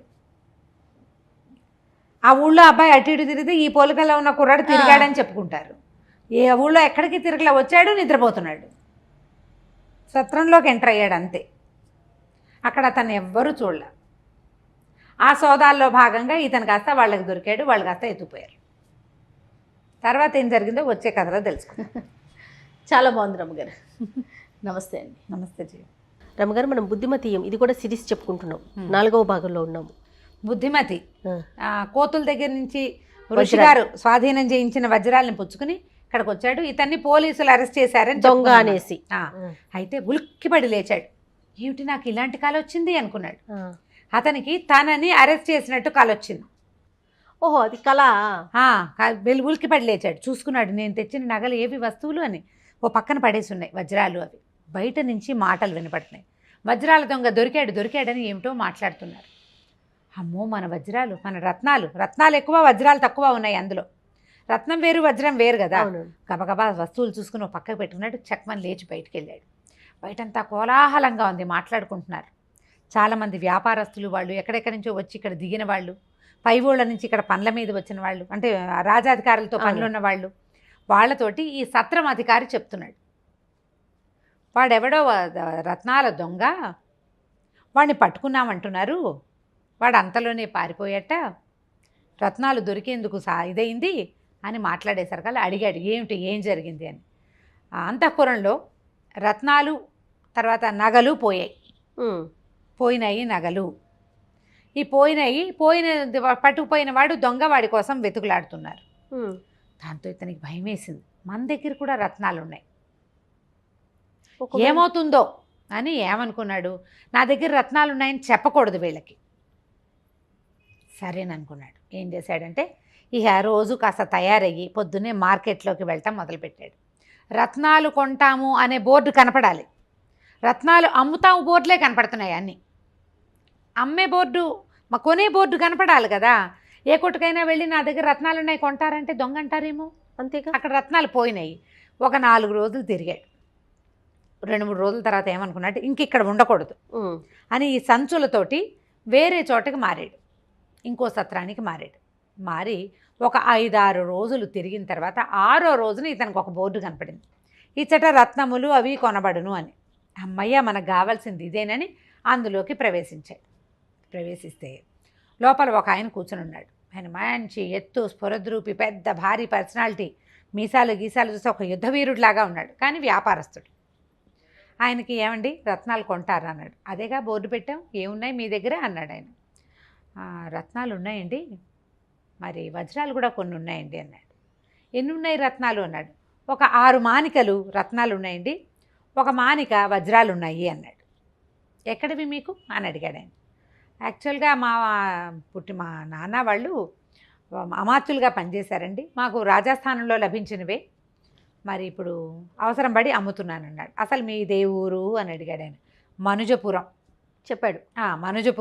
మనుజపురంలో మా మంత్రులు తాత తండ్రులంతా కూడా మాకు అక్కడ లభించింది. ఇప్పుడు మంత్రిత్వం లేదు, నేను కుమారుణ్ణి, నాకు మంత్రిత్వం లేదు. నాకు లభించినటువంటి వస్తువుల్ని వాటిని అక్కడ కొంతకాలం అక్కడ గడుపుకున్నాను, ఉన్న వాటిని అమ్మేసుకుని. ఇవి కొనగలిగే సామర్థ్యం ఉన్న వాళ్ళు మనుజపురంలో లేరు, మీ ఊళ్ళోనే అమ్ముకోకపోయారా అంటాడు అవతలవాడు. అక్కడ అమ్మగలిగే వస్తువులను అక్కడ అమ్మాను, ఈ వస్తువులకి ఇక్కడ ఈ నగరంలో ఏమైనా ఇది ఎక్కడికి వచ్చారు, కుంతల దేశానికి వచ్చాడు. కుంతల దేశంలో వీటికి చాలా ఇది ఉందని తెలుసుకుని ఈ ప్రాంతానికి వచ్చానండి అన్నాడు. మీరు ఎక్కడ బస చేశారు అన్నాడు. ఎక్కడ బస చేశారు అంటే ఫలానా చోట బస చేశాను. ఎప్పుడు వచ్చారు మీరు అన్నాడు. 6 రోజుల క్రితం వచ్చానండి, మొదట ఒక చోట ఉన్నాను, ఇప్పుడు ఇంకో చోటకి మారాను. అన్నీ చెప్పాడు. చెప్పిన తర్వాత ఏవి మీ దగ్గర ఉన్నవి చూపించండి అంటే, మీరు వెల ఎంత ఇస్తారు అంటే, మాకు సేరుకు సేరు మానిక బంగారం ఇచ్చే పద్ధతి ఉంది, మానిక వజ్రాలు రత్నాలు ఇచ్చామనుకో మానిక బంగారు దినారాలు ఇస్తాం. ఓహో అన్నాడు. ఈయనకి పరిస్థితి ఏమిటి, ఇతనికి అమ్మాయికి ఏం చెప్పొచ్చాడు, ఈ ఊళ్ళో ఒక పెద్ద బిల్డింగ్ కొని యువరాజు లాంటి ఒక సినిమా ఇవ్వాలి, ఎవడు అక్కడి నుంచి ఒక ప్రతిహారో సైనికుడో కాగితం పుచ్చుకొచ్చేదాకా. ఇప్పుడు డబ్బు అవసరం తనకి, పోనీ అమ్మకండా ఉందాము కొన్నాళ్ళు రత్నాలు ఇక్కడే దాచుకుని ఉందామంటే పరిస్థితి లేదు, అక్కడి నుంచి సైనికుడు బయలుదేరితే ఇబ్బంది కదా, అప్పుడు ఇబ్బంది కదా. అందుకని ఏమన్నాడు, సరేనని పట్టుకొచ్చాడు, తీసుకొస్తే వీళ్ళు కొలిచి చూసుకున్నారు.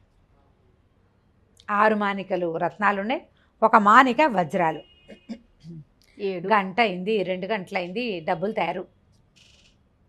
ఏమండి ఇంకా ఎంత సమయం పడుతుంది ఏమిటి అంటే, ఏమిటండి అంత అర్జెంటు, మీరు ఏ ఊరు వెళ్ళాలంటే ఏ ఊరు వెళ్ళనండి, ఇక్కడే ఏర్పాట్లు చేసుకోవాలి, మీరు వస్తువు తీసేసుకున్నారు, మీరు స్వాధీనపరచుకున్నారు కదా, మరి నేను ఇక్కడే కూర్చున్నా, నా బంగారం నాకు ఇచ్చి పంపించాలి కదా మీరు అంటే, ఉండండి కబురు చేశాను, సేవకుడిని పంపించాను, వస్తాయంటాడు.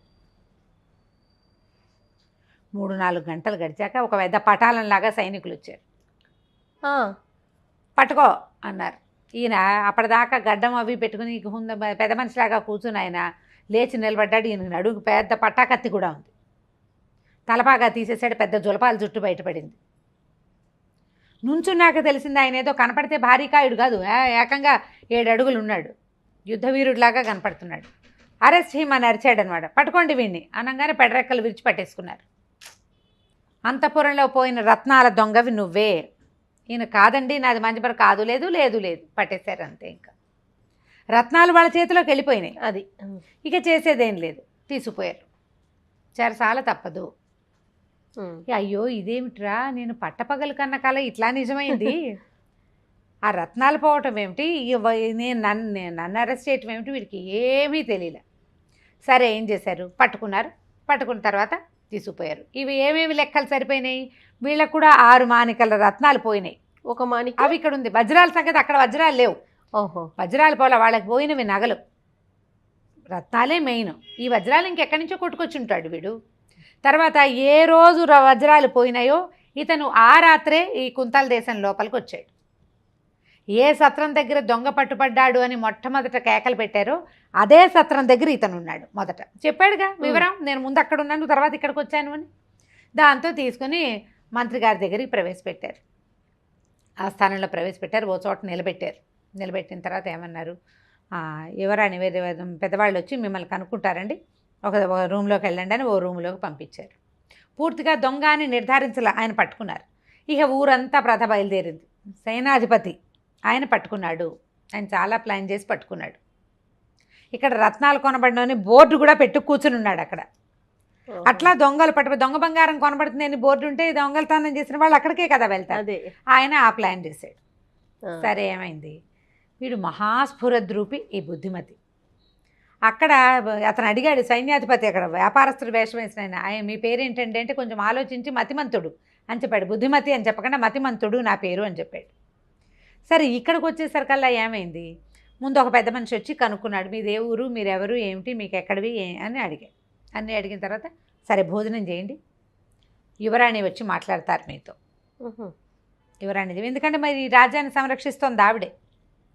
తండ్రి మరణించాడు, ఆయనకు ఒకటే ఒక కూతురు. ఆ కూతురే ఈ రాజ్యాన్ని పరిపాలిస్తోంది. ఆ కూతురికే సోదరుడు అని చెప్పి ఇతని పేరు వాళ్ళ నాన్నకి చెప్పింది ఆ అమ్మాయి. ఫోటోపై చూపించింది కదా తండ్రికి. సరే అక్కడి నుంచి ఏమైంది, కాసేపటికి యువరాణి గదిలోకి వచ్చింది. ఆ లోపలికి వస్తుంటే ఆవిడ సౌందర్యవతే, ఆవిడ ఇతన్ని చూసి మైమరిచిపోయింది. ఏమిటి ఇంత చక్కగా ఉన్నాడు వీడు, దొంగ ఏమిటి, దొంగలాగా లేడు. సరే 4 ప్రశ్నలు వేసింది, మీకు ఎక్కడివి, మీరెవరు, మీరేమిటి, ఏది ఇది అని వేసేసరికి చెప్పాడు. ఏమున్నాయి మీ దగ్గర అంటే 6 మానికల రత్నాలు ఉన్నాయండి, 1 మానిక వజ్రాలు ఉన్నాయి. వస్తువులు చూశారు, ఆ వజ్రాలు తమవి కాదు. రత్నాలు అన్ని చోట్ల ఒకేలా ఉంటాయి, వజ్రం పోలేదు. కుంతలపురంలో ఎక్కడైనా వజ్రాలు పోయినాయంటే అది రాలా కబురు. ఇతను చూస్తే స్ఫురద్రూపిగా ఉన్నాడు, తెలివిగలవాడుగా కనిపిస్తున్నాడు. అక్కడి నుంచి మంత్రి గారు వచ్చారు. మంత్రి గారు యువరాణి గారు ఇతన్ని కూర్చోబెట్టే మాట్లాడుకున్నారు. సైన్యాధిపతి పట్టుకున్నాడు, ఆయన ఇక్కడ బోర్డు పెట్టుకుని కూర్చున్నాడు. ఈయనేమో ఆ లెక్కలన్నీ సరిపోయినాయి. ఆ రోజే వచ్చాడు ఇతను అంతఃపురంలో ప్రవేశించాడంటే, అంతఃపురం దారి తెన్ను నాకు తెలియదంటే, ఈ ఊళ్ళో నాకు తెలిసిన 3 సందులు. ఒకటి రత్నాల వ్యాపారస్తులు ఉన్న లైను, రెండోది దాని వెనక ఇవాళ కొత్తగా నేను బోర్డు చూసిన లైను, 3, 4 అతనికి తెలిసినటువంటి మొదటున్న సత్రము, రెండో సత్రము, 4 దారులు తెలుసు అతనికి. మిగిలిన ఏ దారులు అతను గుర్తు కూడా పట్టలేడు. కొత్తగా ఊళ్ళోకి వచ్చిన వాడికి ఏం తెలుస్తుంది, ఏమీ తెలీదు, తలా తోక తెలీదు. నన్ను ఎక్కడికి తెచ్చారో కూడా నాకు తెలియదు అంటాడు. సరే అక్కడి నుంచి మంత్రి గారు, అబ్బాయి నువ్వు ఎక్కడి నుంచి వచ్చావు అని కనుక్కున్న తర్వాత ఇతను ఏ సత్రంలో ఉన్నాడో, ఇతని బట్టలు ఉన్నాయా అనేవి ఉన్నాయా అన్నారు. బట్టలు ఉన్నాయండి, కావాలంటే తెప్పించండి అన్నాడు. సరే అతన్ని మళ్ళీ వివరాలు అడిగితే, నేను మనుజపురం నుంచి బయలుదేరేటప్పుడు 2 సైనికులతో వచ్చా. అక్కడ పెద్ద వర్షం వచ్చింది, నేను తప్పిపోయాను. వాళ్ళు ఊరెళ్ళిపోయారో ఏమైపోయారో నాకు తెలియదు. అయితే కోతులు నా రత్నాల మూటల్ని పట్టుకుపోయినాయి. తర్వాత ఒక మహానుభావుడి దయ వల్ల మళ్ళీ నేను వాటిని సంపాదించుకున్నాను. నా బట్టల్లో కోతులు చింపేసిన బట్టలు కూడా ఉన్నాయి, ఎందుకంటే నా బట్టల మూటలు కూడా కోతులు పట్టుకుపోయి అన్నీ చింపేసినాయి. చింపిన బట్టలు ఉన్నాయి, కావాలంటే చూసుకోండి అన్నాడు. బట్టలన్నీ తెప్పిస్తే అవి చక్కగా ఖరీదైనవి, అన్నీ పట్టువి, మంచి బట్టలు.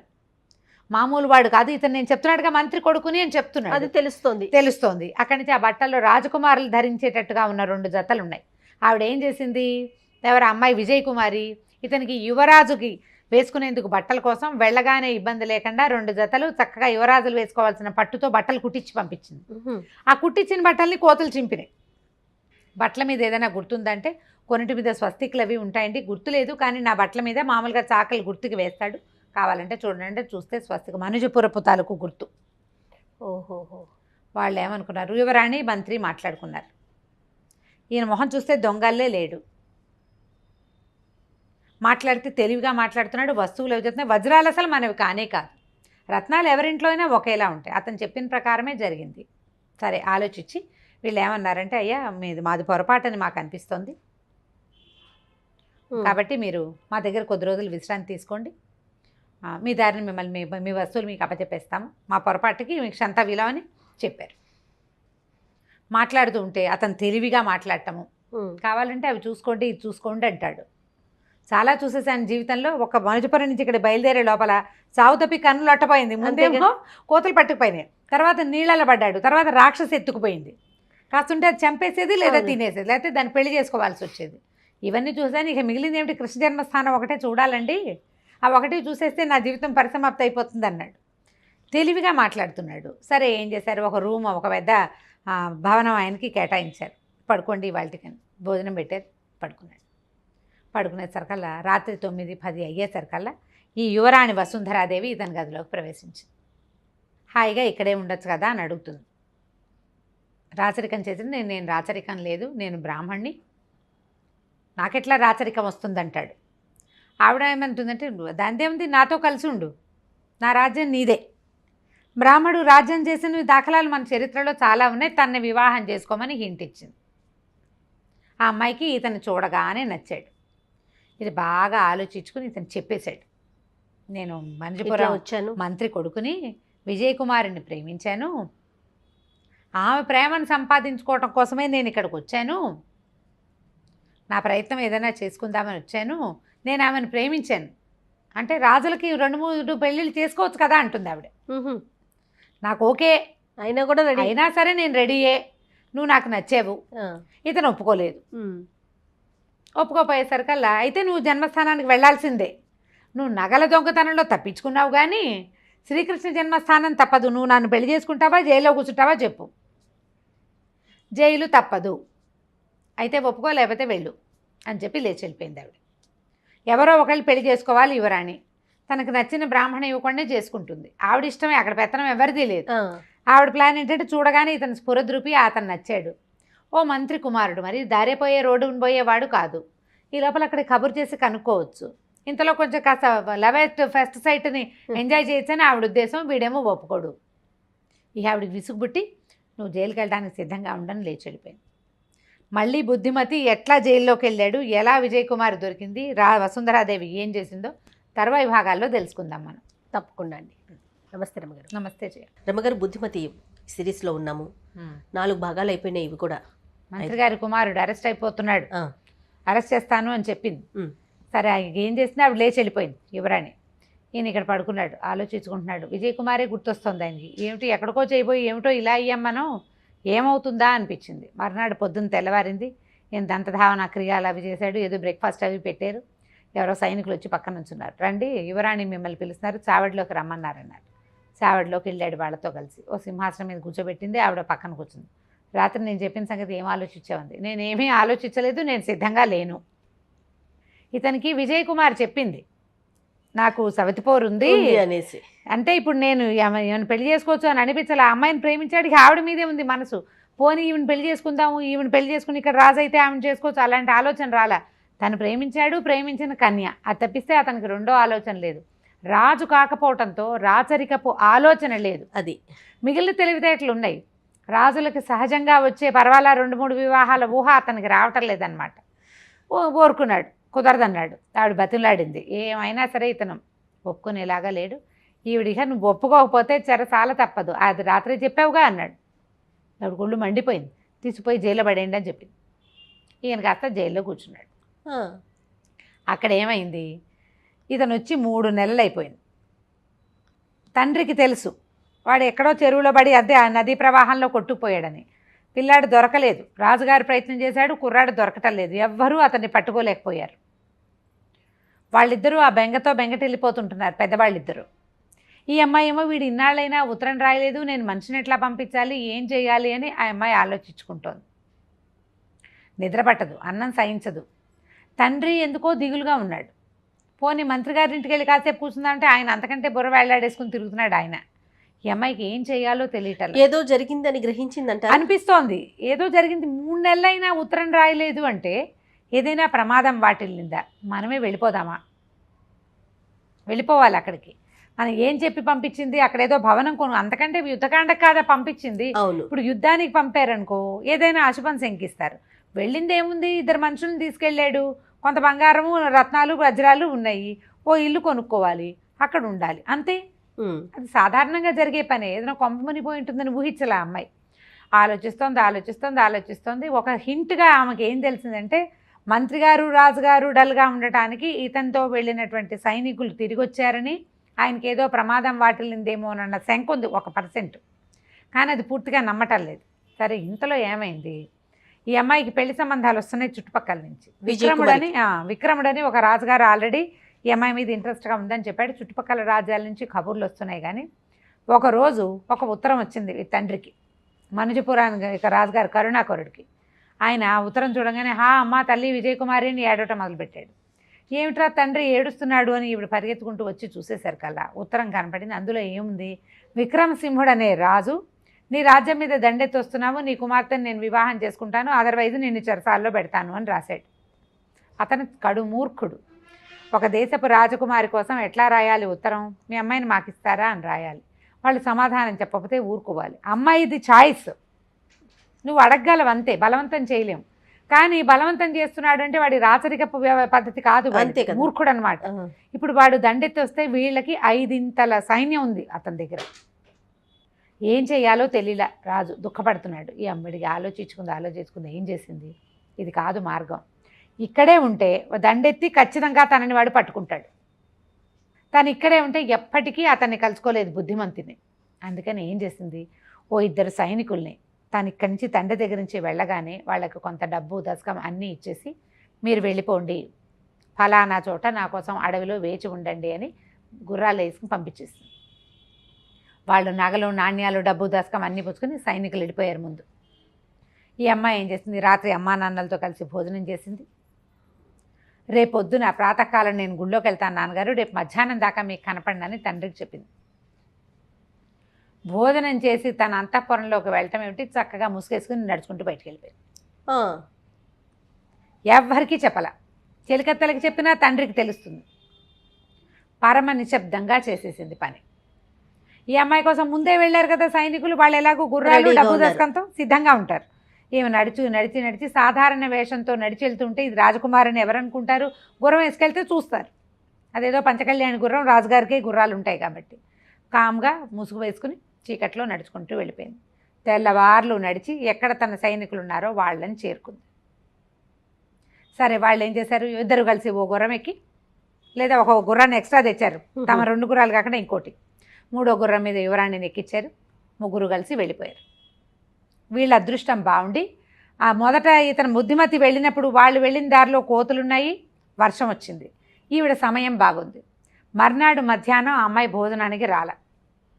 తండ్రి ఏమనుకున్నాడు, పిల్ల దిగులు పడుతుంది, వీడెవడో విక్రమసింహుడు దండెత్తొస్తాడని దిగులుగా ఉంది, అంచేత గుళ్ళోకి వెళ్ళొచ్చి ఈ పూట ఉపవాసం ఉంది, చుక్కలు చూశాక అమ్మాయి అన్నం తింటుందని సాయంకాలానికి అసొచ్చింది. రాజకుమారి లేదు. అప్పటికే ఈవిడ మనుజపురాన్ని ఎప్పుడో దాటేసి కుంతల దేశానికి చేరిపోయారు. 4-5 రోజుల ప్రయాణంతో కుంతల దేశానికి చేరారు. ఈ కుంతల దేశానికి చేరాక ఈ అబ్బాయిని గురించి తెలుసుకోవాలంటే కుంతల దేశానికి వీళ్ళలాగానే బోళ్ళంతమంది వస్తారు. ఎట్లా తెలుస్తుంది, ప్రత్యేకంగా ఒక 3-4 రోజులు ఊరంతా అట్లా కలయి తిరిగారు. ఒకనాటి మధ్యాహ్నం ఆ అమ్మాయికి రత్నాలమ్మే అంగళ్ళ సందు వెనకాల లైన్లో ఒక బోర్డు కనపడింది.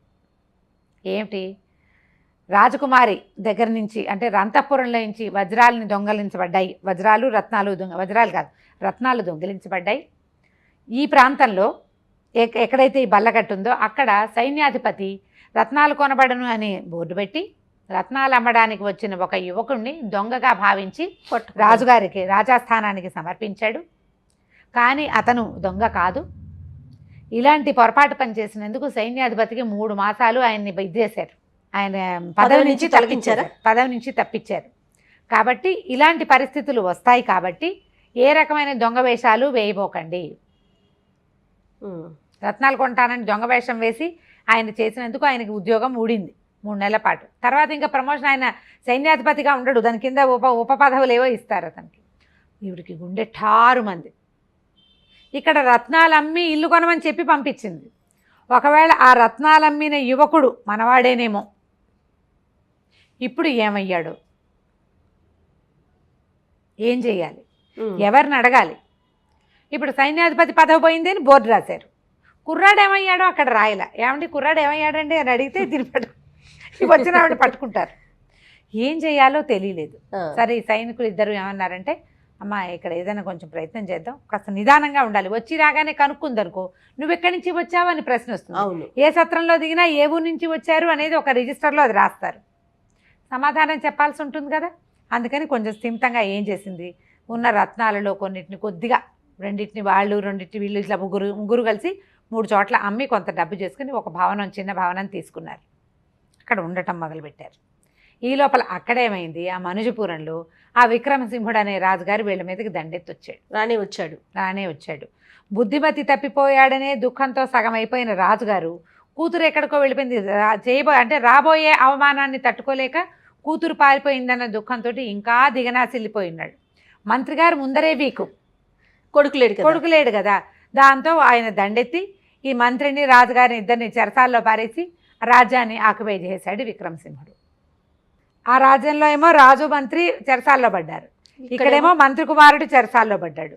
ఈ వచ్చిన కన్యకామణి ఏమో ఈవిడికి ఏం చేయాలో తెలియని దుస్థితి. ఆ కుర్రాడు ఏమయ్యాడో తెలియదు, వీధులమ్మట పట్టుకొని తిరుగుతోంది. సరే ఎలాగోలాగా ఓ చిన్న ఇల్లు అద్దెకి తీసుకుని ఉందాము, ముందు కొద్ది రోజులు ఇక్కడ ఉంటే కానీ తెలీదు ఏం జరుగుతుందో. ఇప్పుడు ఇక్కడ నిలవున్న ఈ అమ్మాయి ఎట్లా యువరాణిని చేరుకుంది, వసుంధరాదేవిని ఎట్లా తన బుద్ధిమతిని శమనసింహుడుగా ప్రూవ్ చేసింది, ఏం జరిగిందో మనం వచ్చే భాగంలో తెలుసుకుందాం. తప్పకుండా రమ్మగారు. నమస్తే అండి. నమస్తే జయ.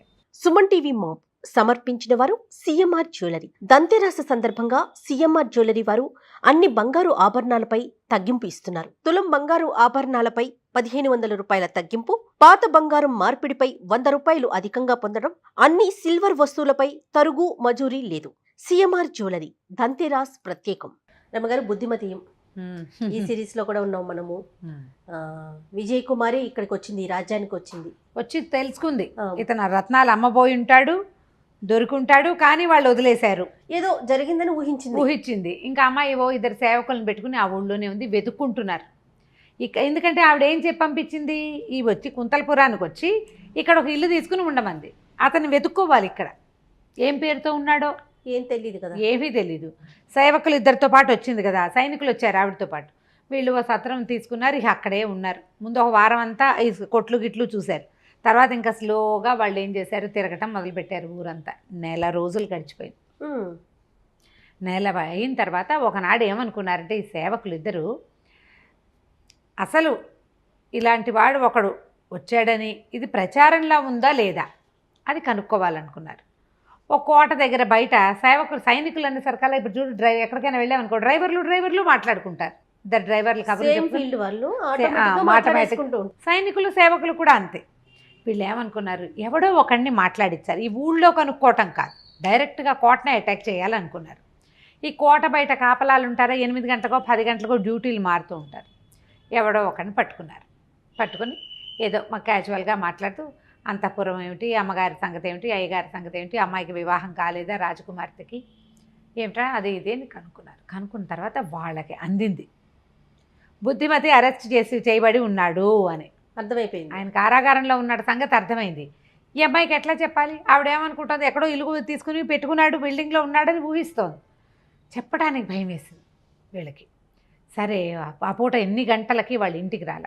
ఆ సేవకుడు ఎవరో కనపడ్డాడుగా, వాడి వెనకాల పడి వాడి ఇంటికి వెళ్ళి వాడికి ఏవో తినబెట్టి కాస్త ఏవో తాగడానికి ఇప్పించి సరదాగా సిగరెట్ తాగుతానరా అని పిలిచారనమాట. ఎక్కడో ఒక చోట కూర్చోబెట్టి మొత్తం విషయం లాగారు, కన్ఫర్మ్ చేసుకుని వచ్చారు. ఏమిటో ఇంత ఆలస్యం ఏంది అని అడిగితే అమ్మ వీధులన్నీ చూస్తున్నాం, రోజు వీధులకి ఇన్ని గంటలని పెట్టుకున్నారు, ఆ గంటలైనా రాలే, చీకటి పడిపోయింది. ఇవాళ కోట వైపుకి వెళ్ళామంటే ఏమైనా తెలిసిందా అంటే కొద్దిగా ఒక అనుమానంగానే ఉందమ్మా, ఆయన కారాగారంలో ఉన్నాడని అనిపిస్తోంది. గట్టిగా స్పష్టంగా ప్రజలందరికీ తెలిసిన వ్యవహారంగా మాత్రం కాదు, ఆయన కారాగారంలోనే ఉన్నాడు. అదే అందింది అంతసేపు మాట్లాడితే. ఏ కారణంతో కారాగారంలోకి వెళ్ళిపోయాడు అవన్నీ మనకు తెలియదు, వీళ్ళకి తెలుసు యువరాణి సంగతి అని అర్థమైపోయింది. ఈవిడికి చెప్పాల. అదేలే, ఆ మాట చెప్పడానికి భయపడ్డారు వాళ్ళు. ఎందుకంటే ఆవిడేమో పెళ్లి ఆయన మీద చేసుకోవాలి. ప్రేమతోటి కదా ఇంత పరిగెత్తుకొచ్చింది, కప్పుకొని చెప్పలేకపోయారు. అవును.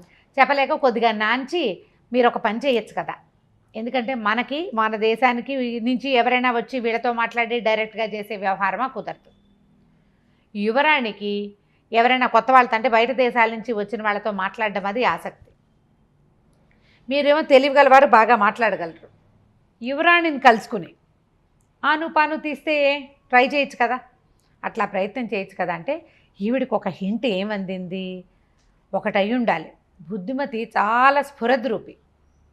మామూలు వాళ్ళే ఆడవాళ్ళని చూస్తే చూడని వాళ్ళు కూడా ఇతన్ని చూస్తారు ఎంత బాగున్నాడు అని. యువరాణి అవివాహిత, పైగా ఆవిడకి అడ్డుకట్ట లేదు, తండ్రి లేడు, అంతే కదా. కాబట్టి ఏదైనా కేసులు వచ్చినాయనుకో ఆవిడే డైరెక్ట్గా హ్యాండిల్ చేస్తుంది. చూసుండొచ్చు ఏమైనా ఈయన అడిగిందేమో ఒకవేళ. ఎందుకంటే ఏమైంది, ఇతను రత్నాలు అమ్మడానికి వచ్చాడు, వాళ్ళు పట్టుకున్నారు, అది కాదని తెలిసింది. సారీ చెప్పడానికైనా ఆవిడ మాట్లాడి ఉండొచ్చు. అప్పటి రాజుల్లో ఆ పద్ధతి ఉండేది, మధ్యలో వాళ్ళు కాకుండా వాళ్ళే స్వయంగా క్షమాపణలు చెప్పి మా ఆతిథ్యం స్వీకరించండి అంటాము, లేదా ఏదైనా చాలా బాగుంటే మా ఆతిథ్యం స్వీకరించండి, మా ఆస్థానంలో ఉంచండి అని ఉండండి అని రాజులే అడిగేవాళ్ళు. ఇక్కడ రాజు ఎవరు లేరు, యువరాణి ఇప్పుడు రాజు. ఆవిడ కానీ ఈయన్ని చూసిందా, ఆయన కానీ ఏమైనా నన్ను పెళ్లి చేసుకోమనో ప్రేమించమనో అడుగుంటుందా? ఈ బుద్ధిమతికి విజయ్ కుమారే కావాలి. ఆయన నిరాకరించేసరికల్లా తీసుకెళ్లి జైల్లో పెట్టిందేమో అని వచ్చేసింది. ఈవిడ కూడా యువరాణి కదా. ఆవిడకి ఆ ఊహ వచ్చిందనమాట, ఇలా ఏదైనా జరుగుంటుంది. వీళ్ళది చెప్పలేక నువ్వు యువరాణితో మాట్లాడని నన్ను డైరెక్ట్ చేస్తున్నారు. సరే ఏమంది, సరే అలాగే వెళ్తాను, రేపే ప్రయత్నం చేద్దామంట. మర్నాడు ప్రయత్నించుకున్నారు. ప్రయత్నిస్తే 2-3 రోజులకి యువరాణికి చూడడానికి ఇతనికి ఈ అమ్మాయికి అవకాశం దొరికింది, విజయ్ కుమార్కి. విజయ్ కుమార్ ఏం చేసిందంటే మగ వేషంలో వెళ్ళింది, స్త్రీ వేషధారిగా వెళ్ళాల, అబ్బాయి వేషం వేసుకుంది. మనం కథ మొదట్లోనే చెప్పుకున్నాం, బుద్ధిమతి విజయ్ కుమారి ఇంచుమించు ఒకే హైట్లలో ఉంటారు వాళ్ళు. మంచి పొడగరి, రాజుగారు అమ్మాయి కదా, ఈ అమ్మాయి చాలా పొడుగు, చక్కగా మంచి బ్రహ్మాండమైన వస్త్రధారణ వేసి తలకి ఒక చక్కటి చెమ్లా అంటే తలపాగా లాంటిది పెట్టుకుంది, బోళ్ళంత జుట్టు, ఆ జుట్టు కవర్ చేసి పెద్ద తలపాగా పెట్టుకుంది. ఈవిడ వెళ్ళేసరికల్లా సంగీతం అది చాలా ఇష్టమట మన వసుంధరాదేవికి. ఆవిడ సంగీతం వింటుంది బాగా. ఈవిడ సంగీతశాలలో సంగీతం వింటుండగా ఈ విజయ్ కుమారి విజయుడు అనే పేరుతోటి ఒక సంగీతజ్ఞుడిగా అక్కడికి ప్రవేశం చేసింది. ప్రవేశం చేసేసరికల్లా అక్కడ సంగీతం అంతా వింటుంది, బయట కూర్చుంది. ఆవిడకి ఎలాంటి సంగతులు నచ్చుతాయి అవన్నీ ఈవిడికి అర్థమైంది. సరే ఈ లోపల దాసీలు ఉంటారు కదా, వాళ్ళు వచ్చి ఎవరో ఒక యువకుడు సంగీతజ్ఞుట్ట అమ్మ మిమ్మల్ని కలుస్తామన్నాడంటే ఆవిడకి ఘోషగీష ఏం లేదు, ఎవరొచ్చినా కలుస్తుంది. అలాగే కదా బుద్ధిమతిని కలిసింది. సరే వెళ్ళి కూర్చునేసరికల్లా మీరెవరు ఏమిటి అంటే మాది మనుజపురం, నా పేరు విజయుడు. మనుజపురమా, మనుజపురంలో సంగతులు ఏమిటి అని అడిగింది. ఎందుకంటే ఆవిడకి తెలుసు వసుంధరాదేవికి, మనకు బుద్ధిమతి చెప్పాడు, నేను మనుజపురాధీశ్వరుడి కుమార్తె విజయ కుమారుని ప్రేమించాను చెప్పాడు కదా. సంగతులు అంటే ఏమో నాకు తెలీదు, నేను బయటకు వచ్చి చాన్నాళ్ళు అయిపోయింది, అక్కడ నేను లేను. అయితే మీరేం చేస్తారు ఏమిటి అంటే విజయ్ కుమారి నా శిష్యురాలు, కానీ నేను చాలా కాలమైంది, ఆమెకు ఆధ్యాత్మిక శిక్షణ కూడా నేనే ఇచ్చా, నా పేరు విజయుడు అని చెప్పి. చూస్తే మనిషి మంచి స్ఫురద్రూపి, అసలు ఆ కళ్ళు ముఖము ఎంత బాగుందో, కంఠం ఎంత బాగుందో, చాలా స్వీట్గా ఉంది వాయిస్. అయితే మీరు ఏం చేస్తారు ఏంటంటే నాకు ఒక వీణ ఇప్పిస్తే వీణ వాయిస్తానని. అదేమిటి మీరు సంగీతజ్ఞులు, మీ వీణ మీరు తెచ్చుకోరా అంత. ఏం చేయను, నా హృదయ వీణను ఎవరో దొంగిలించారు, వీణను దొంగిలించారు, నా వీణ వేరే చోట ఉండిపోయింది, ఎవరో నా వీణను దాచిపెట్టేశారు అని చెప్పేసరికల్లా అయ్యో వీణ లాంటి సాధనం అలాంటిది మనసును దోచుకుంటాయి ఇన్స్ట్రుమెంట్స్, మనతో శరీరంలో అవయవాల్లాగానే ఎవరైనా వాయించేవి, అయ్యో ఎవరైనా తీసుకుంటే ఎట్లా, అలా ఎలా చేశారు, వాళ్ళు ఎవరో దుర్మార్గులు అని ఈవిడ అన్నదనమాట. అనేసరికల్లా మీరు మేలుకోరేవాళ్ళు కాబట్టి మీకు అట్లా అనిపిస్తుంది, నాకు వీణ తెప్పించండి అంటే ఒక చక్కటి వీణ తెప్పించి ఇచ్చింది. వీణను శృతి చేసి ఈవిడ రాగాలాపన చేసి దాంతో పాట పాడేసరికల్లా అసలు మైమరిచిపోయింది ఆ వసుంధరాదేవి. ఏం పాట, ఏం వీణ, గురువుల దగ్గరనే ఉండటం వేరు. ఆ అమ్మాయి సహజంగా రాజకుమార్తె, పైగా ఏమిటంటే ఒక మంత్రం వల్ల జన్మించిన అమ్మాయి, ఒక దైవికమైన లక్షణాలు కలిగి ఉన్న వ్యక్తి. దాంతో ఈ వసుంధరాదేవి మైమరిచిపోయింది. మీరు మా దగ్గరే ఉండండి, మా దగ్గరనే ఉండండి అని అడిగేసరికల్లా సరే ఉంటానన్నాడు. ఉంటానన్నాడు, ఆ విజయుడు అనే వేషంలో ఉన్నది.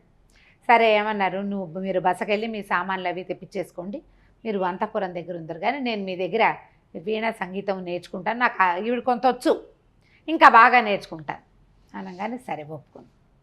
4 రోజుల ముందు వస్తూ పోతుండేది. వీళ్ళిద్దరికీ స్నేహమైంది. బాగా స్నేహమైన తర్వాత ఒక మాట అడుగుతానని మెల్లిగా ఈవిడ అడిగింది అనమాట. ఏమిటి, ఇంత వయసు వచ్చింది, మీరు పెద్దవారైపోయారు కదా, మరి రాజ్యానికి రాజు కూడా లేడు, మీ తండ్రి గారు గతించారు, మీరెందుకు వివాహం చేసుకోలేదు అనగానే ఈవిడేం చెప్పింది, మొదటేమో కొత్త క్రమంగా సంగీతం గింగీతం అలవాటైంది, వీణ వాయించడము, పైగా రాజకుమారి యొక్క ఆధ్యాత్మిక గురువు, ఇంకో రాజకుమారికి ఆధ్యాత్మిక గురువు అంటే మనసులో మాట చెప్పుకోవచ్చు. అయితే ఈవిడేం చెప్పిందంటే, నేను మామూలుగా నాకు ఎవరి మీద మనసు వివాహం మీద ఆసక్తి లేదు, కానీ నేను ఒక అతను నచ్చాడు నాకు, అతను నన్ను నిరాకరించాడు.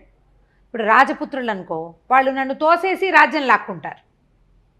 అదే భూసరపుత్రుడైతే, బ్రాహ్మణుడైతే తోసేసి రాజ్యం లాక్కునేందుకు అతని కజిన్స్ వచ్చి నా నెత్తి మీద కూర్చునేందుకు ఉండదు. ఎంతో నచ్చాడు, భగవంతుడు నాకు కావాల్సిన వాడిని కూర్చాడని నేను భావించాను, కానీ అతను విజయ్ కుమారిని ప్రేమించానన్నాడు. అనేసరికల్లా ఇవిడేమందంటే, విజయ్ కుమారి విజయుడి వేషంలో ఉంది కదా, బుద్ధిమతి కదా అతని పేరంటే, అవునంది ఇవిడ.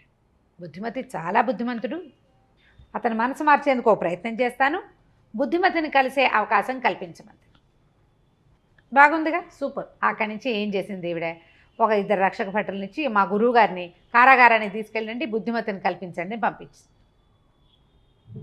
ఈవిడ పోయింది అక్కడికి. ఈయనేమో మంచి మగవేషం, ఇలా చక్కగా మంచి తలపాగా గిలపాగా పెట్టి, మరి రక్షక భటులతో వచ్చింది, స్త్రీ వేషంలో రావడానికి వీలు లేదు కదా. లోపలికి వచ్చేసరికల్లా ఆయన గుర్తుపట్ల, ఎవరు ఏమిటి అంటే చెప్పారు రక్షక భటులే, ఆయన విజయుడు గారు, మరి మన అమ్మగారికి గురువుగారుగా ఉన్నారు, అది ఇదే అని. అయితే ఈయన ఏమనుకున్నాడు, ఈయన ఎవరో మహానుభావుడు నన్ను చూడడానికి వచ్చాడు, కాస్త నా సంగతి సందర్భం చెప్పుకుంటే నన్ను విడుదల చేయించేందుకు ఏమైనా అవకాశం ఉంటుందేమోనని అనుకున్నాడు. ఈయన గుర్తుపట్టకపోతే అతను ఏటో చూస్తూ, రాజకుమారికి బ్రాహ్మడి మీద మనసు ఏమిటి, బ్రాహ్మడి మీద మనసు పడకూడదు, పైగా నా మనసు ఎప్పుడూ అన్యాక్రాంతంగానే ఉంది, నన్ను ప్రేమించిన రాజకుమార్తెకి నేను అన్యాయం చేయలేను, ఆమెతో నేను కలిసి పెరిగాను చిన్నప్పటి నుంచి. అక్కడ రాజకుమారే, ఇతను బ్రాహ్మణుడే, కానీ ఇక్కడ రిలేషన్ వేరు, అది వేరు కదా. నేను చిన్నతనం నుంచి వాళ్ళిద్దరు కలిసి ఉన్నారు. ఇప్పుడు కొత్తగా చూసిన వాడి మీద బ్రాహ్మణ్ణి ప్రేమించడం ఏమిటి, అక్కడ పరిస్థితి వేరు. నేను ఆమెకు అన్యాయం చేయలేను, ఈవిడికి అర్థం కావట్లేదని ఈవిడ భోరుమని ఏడ్చింది. మగవేషంలో ఉన్న విజయ్ కుమార్ ఏడుపు గొంతు వినపడేసరికి గుర్తుపట్టేశాడు. విజయ, నువ్వు ఎట్లా వచ్చావు ఏమిటని ఆమె కావలించుకున్నాడు. ఒకళ్ళ సంగతిలో ఒకళ్ళు చెప్పుకుని అమ్మాయి ఏం చెప్పిందంటే, ఇంకో రకంగా నువ్వు బయటికి రాలేవు, నీ జాతకంలో 2 భార్యలు ఉన్నారని మనకు ముందే తెలుసు, సపత్ని పోరుంది నాకని మన గురువుగారు కూడా చెప్పారు. ఈ అమ్మాయి మంచిది, ఉత్తమురాలు, ఏమీ ఇబ్బంది ఉండదు, నేను ఒప్పుకుంటున్నప్పుడు నువ్వెందుకు ఆలోచిస్తావు, రాజులకు 2 భార్యలు ఉండొచ్చు, ఈ రాజ్యానికి రాజు అవుతావు, ఆ రాజ్యానికి 2 రాజ్యాలు నీ చేతిలో ఉంటాయి, నువ్వు ఒప్పుకున్నావని చెప్తా, అక్కడ ఏం ప్లాన్ చేయాలో నేను చేసుకుంటా, అమ్మాయికి ఏం చెప్పాలో, ప్రస్తుతానికి ఒప్పుకో అని ఇతన్ని ఒప్పించింది. మరి ఇక్కడి నుంచి బయటపడాలి కదా, ఇంకో దారి లేదుగా. సరే, మొత్తానికి వీడుకోలు చెప్పుకున్నారు. ఈవిడేం చేసింది, ఈ మగ వేషంలో ఉంది కదా, విజయుడి వేషంలో పోయింది, రాజకుమారి దగ్గరికి వెళ్ళింది, వసుంధరాదేవి దగ్గరికి. ఆవిడ అడిగింది, బుద్ధిమతి ఒప్పుకున్నాడా, ఆయన మనసు మారిందంటే, మారకపోవటానికి ఏముందమ్మా, మారుతుంది, కాకపోతే ఏంటంటే అతను విజయ్ కుమార్ని ప్రేమించాడు, ఆమెతో వివాహం అయ్యాక ఆమెను ఒప్పించుకుంటే నేను వివాహం చేసుకోవడానికి నాకు ఓకే అంటున్నాడు, కాబట్టి ఇప్పుడు నువ్వు చేయవలసింది ఏమిటి, విజయ్ కుమార్ని ఒప్పించుకోవాలి, అది కూడా పెద్ద కష్టమేం కాదు, నువ్వేం ప్రయత్నం చేయదు, నా విద్యార్థిని కదా, నేను కబురు చేస్తాను ఆమెను ఇక్కడికి రమ్మని, ఆమె ఇక్కడికి వస్తుంది, నువ్వు ఆమెతో మాట్లాడుకుంటా, నేను చెప్తాను, ఆమెను ఒప్పించే ప్రయత్నం నేను చేస్తా, నువ్వు ఆవిడతో మాట్లాడుకో, మీరిద్దరూ సపత్నులుగా ఉండటానికి మీకు అభ్యంతరం లేకపోతే అతను వివాహం చేసుకుంటాడు.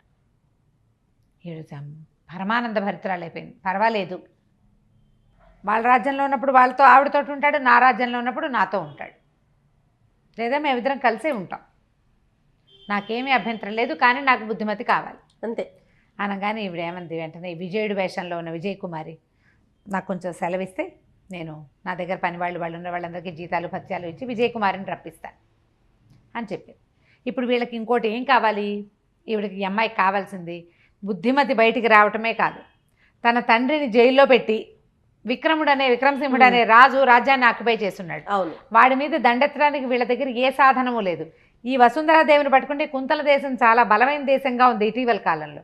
ఈ సైన్యంతో పోయి తమ రాజ్యాన్ని జయించుకొచ్చుకోవచ్చు. ప్లాన్ చేసింది ఆవిడేం తెలివి తక్కువది కాదు. సరే ఏం చేసింది ఈవిడే వసుంధరాదేవికి బాయ్ బాయ్ చెప్పేసి విజయ్ కుమార్ వచ్చే ఏర్పాటు చేస్తాను, నేను వెళ్ళి మాట్లాడొస్తానని చెప్పి వెళ్ళిపోయింది బయటికి.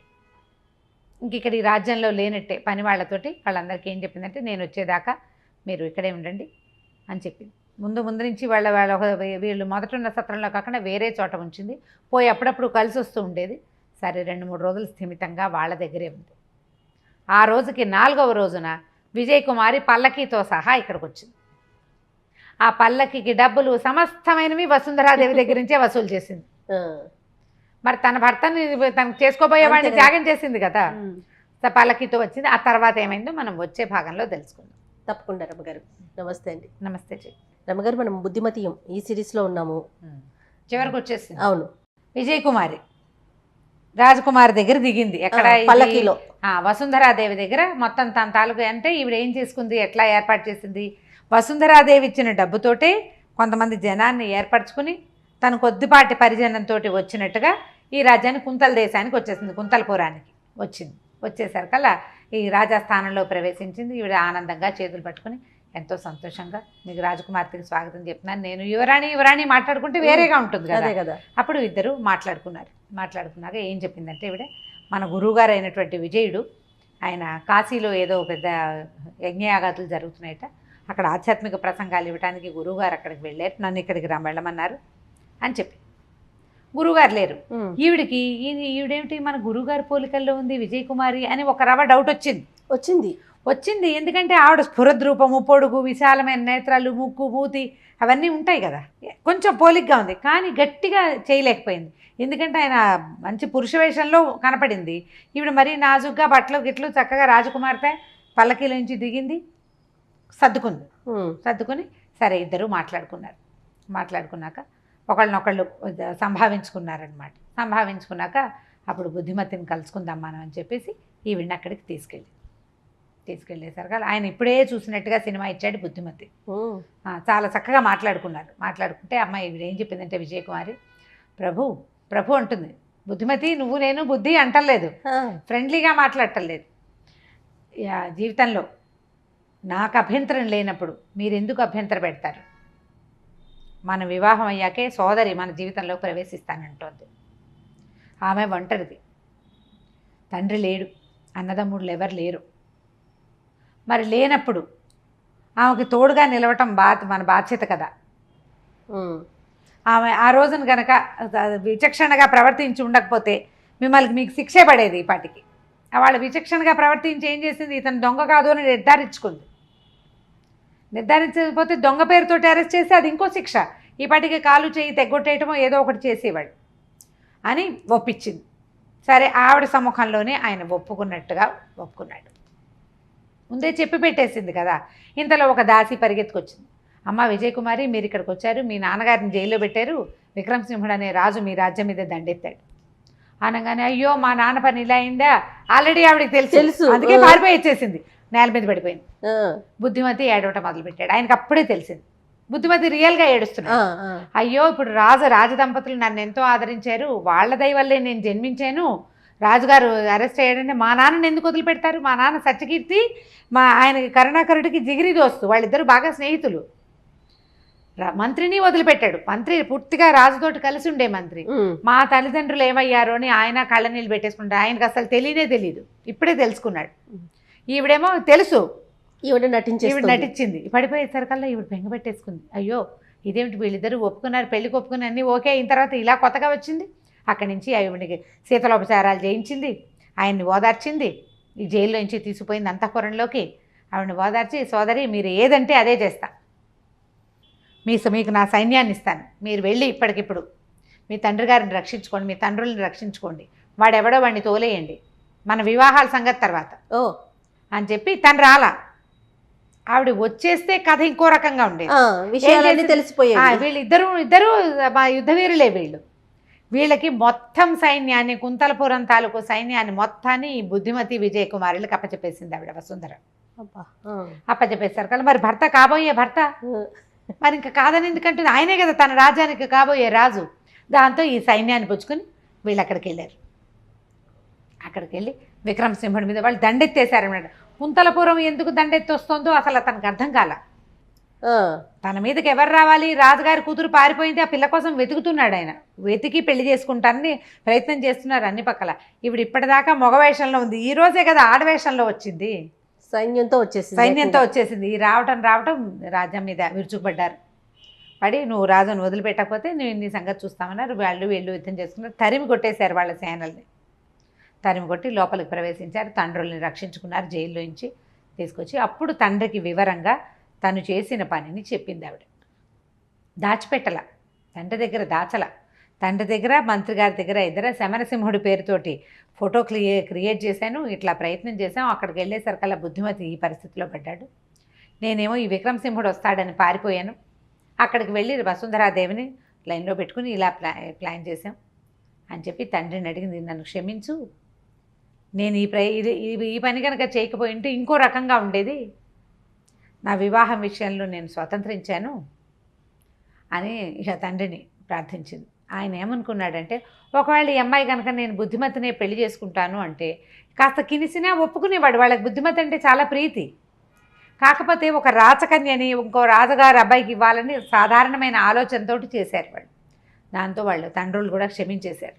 పైగా ఈ బుద్ధిమతి ఇక్కడి నుంచి అక్కడికి వెళ్ళటం వల్ల ఏమైంది, ఏనాడో కుంతలపురంకి వీళ్ళకి చిన్న వైరం ఉంది తొలి కాలంలో, అది కాస్త తొలగిపోయింది. అందుకే కదా రాజముద్రిక ఉన్నది వీళ్ళ దగ్గర. అవునవును అవును. ఆ విషయం బుద్ధిమతి వివరంగా చెప్పాడు ఆవిడకి, వసుంధరాదేవికి. మీ రాజముద్రిక ఉంది, ఆ ముద్రికనే తీసుకుని వచ్చాను నేను ఇక్కడికని. దాంతో వీళ్ళు ఏం చేశారంటే ఒప్పుకొని ముందు విజయకుమారికి బుద్ధిమతికి వివాహం చేశారు వీళ్ళ ఊళ్ళో. వివాహం చేశాక అప్పుడు కుంతలపురానికి తరలి వెళ్ళి అక్కడ వసుంధరాదేవితోటి బుద్ధిమతికి వివాహం చేశారు. 2 రాజ్యాల్లోనూ పట్టాభిషేకం చేయించుకున్నాడు బుద్ధిమతి. ఇక్కడ రాజకుమార్తెని పెళ్లి చేసుకున్నాడు, అక్కడ రాజకుమార్తెని పెళ్లి చేసుకోవడంతో ఈ 2 రాజ్యాలని కలిపేసుకున్నారు. ఈ 2 రాజ్యాలకి ఒకడే రాజు. బలమైన రాజ్యం, బలమైన రాజ్యం అవుతుంది కదా. ఇంకా ఎవరు వీళ్ళ వైపు తలకాయ కూడా తిప్పి చూడరు. ఇద్దరికి చక్కగా వాళ్ళ ఇంట్లోనూ సంతానం లేదు, ఆవిడ ఒక్కతే, ఇక్కడ ఈవిడొక్కతే కదా. ఇతోధికంగా సంతానాన్ని కన్నారు. ఎక్కువ మంది పిల్లల్ని కనాలని కోరిక అన్నమాట. వాళ్ళు ఒంటరిగా పెరగటం వల్ల చాలామంది సంతానంతోటి ఎంతో కాలం ఈ 2 రాణులతోటి బుద్ధిమతి రాజ్యం చేశాడు. కథ పేరే బుద్ధిమతీయము. ఈ అమ్మాయిని ప్రేమించి ఆమె చెప్పిన ఐడియా ప్రకారం పనిచేసినందుకు ఎన్ని కష్టాలు పడ్డా చివరికి మళ్ళీ కథ సుఖాంతమే అయ్యిందనమాట. విజయం సాధించాడు. అతను ఏం చేశాడు, మొదటే కనుక వసుంధరాదేవిని పెళ్లి చేసుకోవడానికి ఒప్పుకుని ఉంటే శాశ్వతంగా విజయకుమారి వాళ్ళతోటి వైరం ఉండేది అతనికి. అంతేగా, ఆ ఒప్పుకున్నాకే ఈమెను పెళ్లి చేసుకున్నాడు. ఇప్పుడు యువరాణికైనా ఆవిడెవరినో ప్రేమించి వదిలేసి నన్ను చేసుకున్నాడు అనే విషయం తోలుస్తూనే ఉంటుంది. వీడు నన్ను మోసం చేస్తాడు అనిపిస్తుంది. వాళ్ళిద్దరినీ ఆడవాళ్ళిద్దరినీ చక్కగా సాటిస్ఫై చేశాడనమాట అతను. తెలివిగా అంటే అతని పద్ధతి అది. ఇందులో అతను తెలివితేటలు ప్రదర్శించడం కంటే కూడా అతను చక్కటి పద్ధతితోటి చేయటం వల్ల, లేకపోతే మొదటి రోజు ఆవిడ అడగగానే ఆవిడ మహాసౌందర్యవతి, ఒక రాజ్యానికి యువరాణి, ఆ యువరాణి పోతే పోయింది, దీన్ని చేసుకుంటే పోతుంది, అలా ఆలోచించారా? ఇప్పుడు ఆ బుద్ధి లేదు. అలా ఆలోచించే వాళ్ళు ఎప్పుడూ ఉన్నారు, కానీ అతను అట్లా చేయలేదు. చేయకుండా తనని నమ్మి పంపించినటువంటి విజయకుమారి మాట నిలబెట్టాడు. తనని ప్రేమించిన వసుంధరాదేవి మాటను కూడా ఒప్పుకుని ఇద్దరిని పెళ్లి చేసుకుని సంతోషంగా ఉన్నాడు. కథ కంచికి మనం ఇంటికి. సూపర్, చాలా బాగుంది రమ్మ గారు. ఈ సిరీస్ కథ చక్కగా ఉంది. ఓకే రమ్మ గారు, నమస్తే అండి. నమస్తే జయ.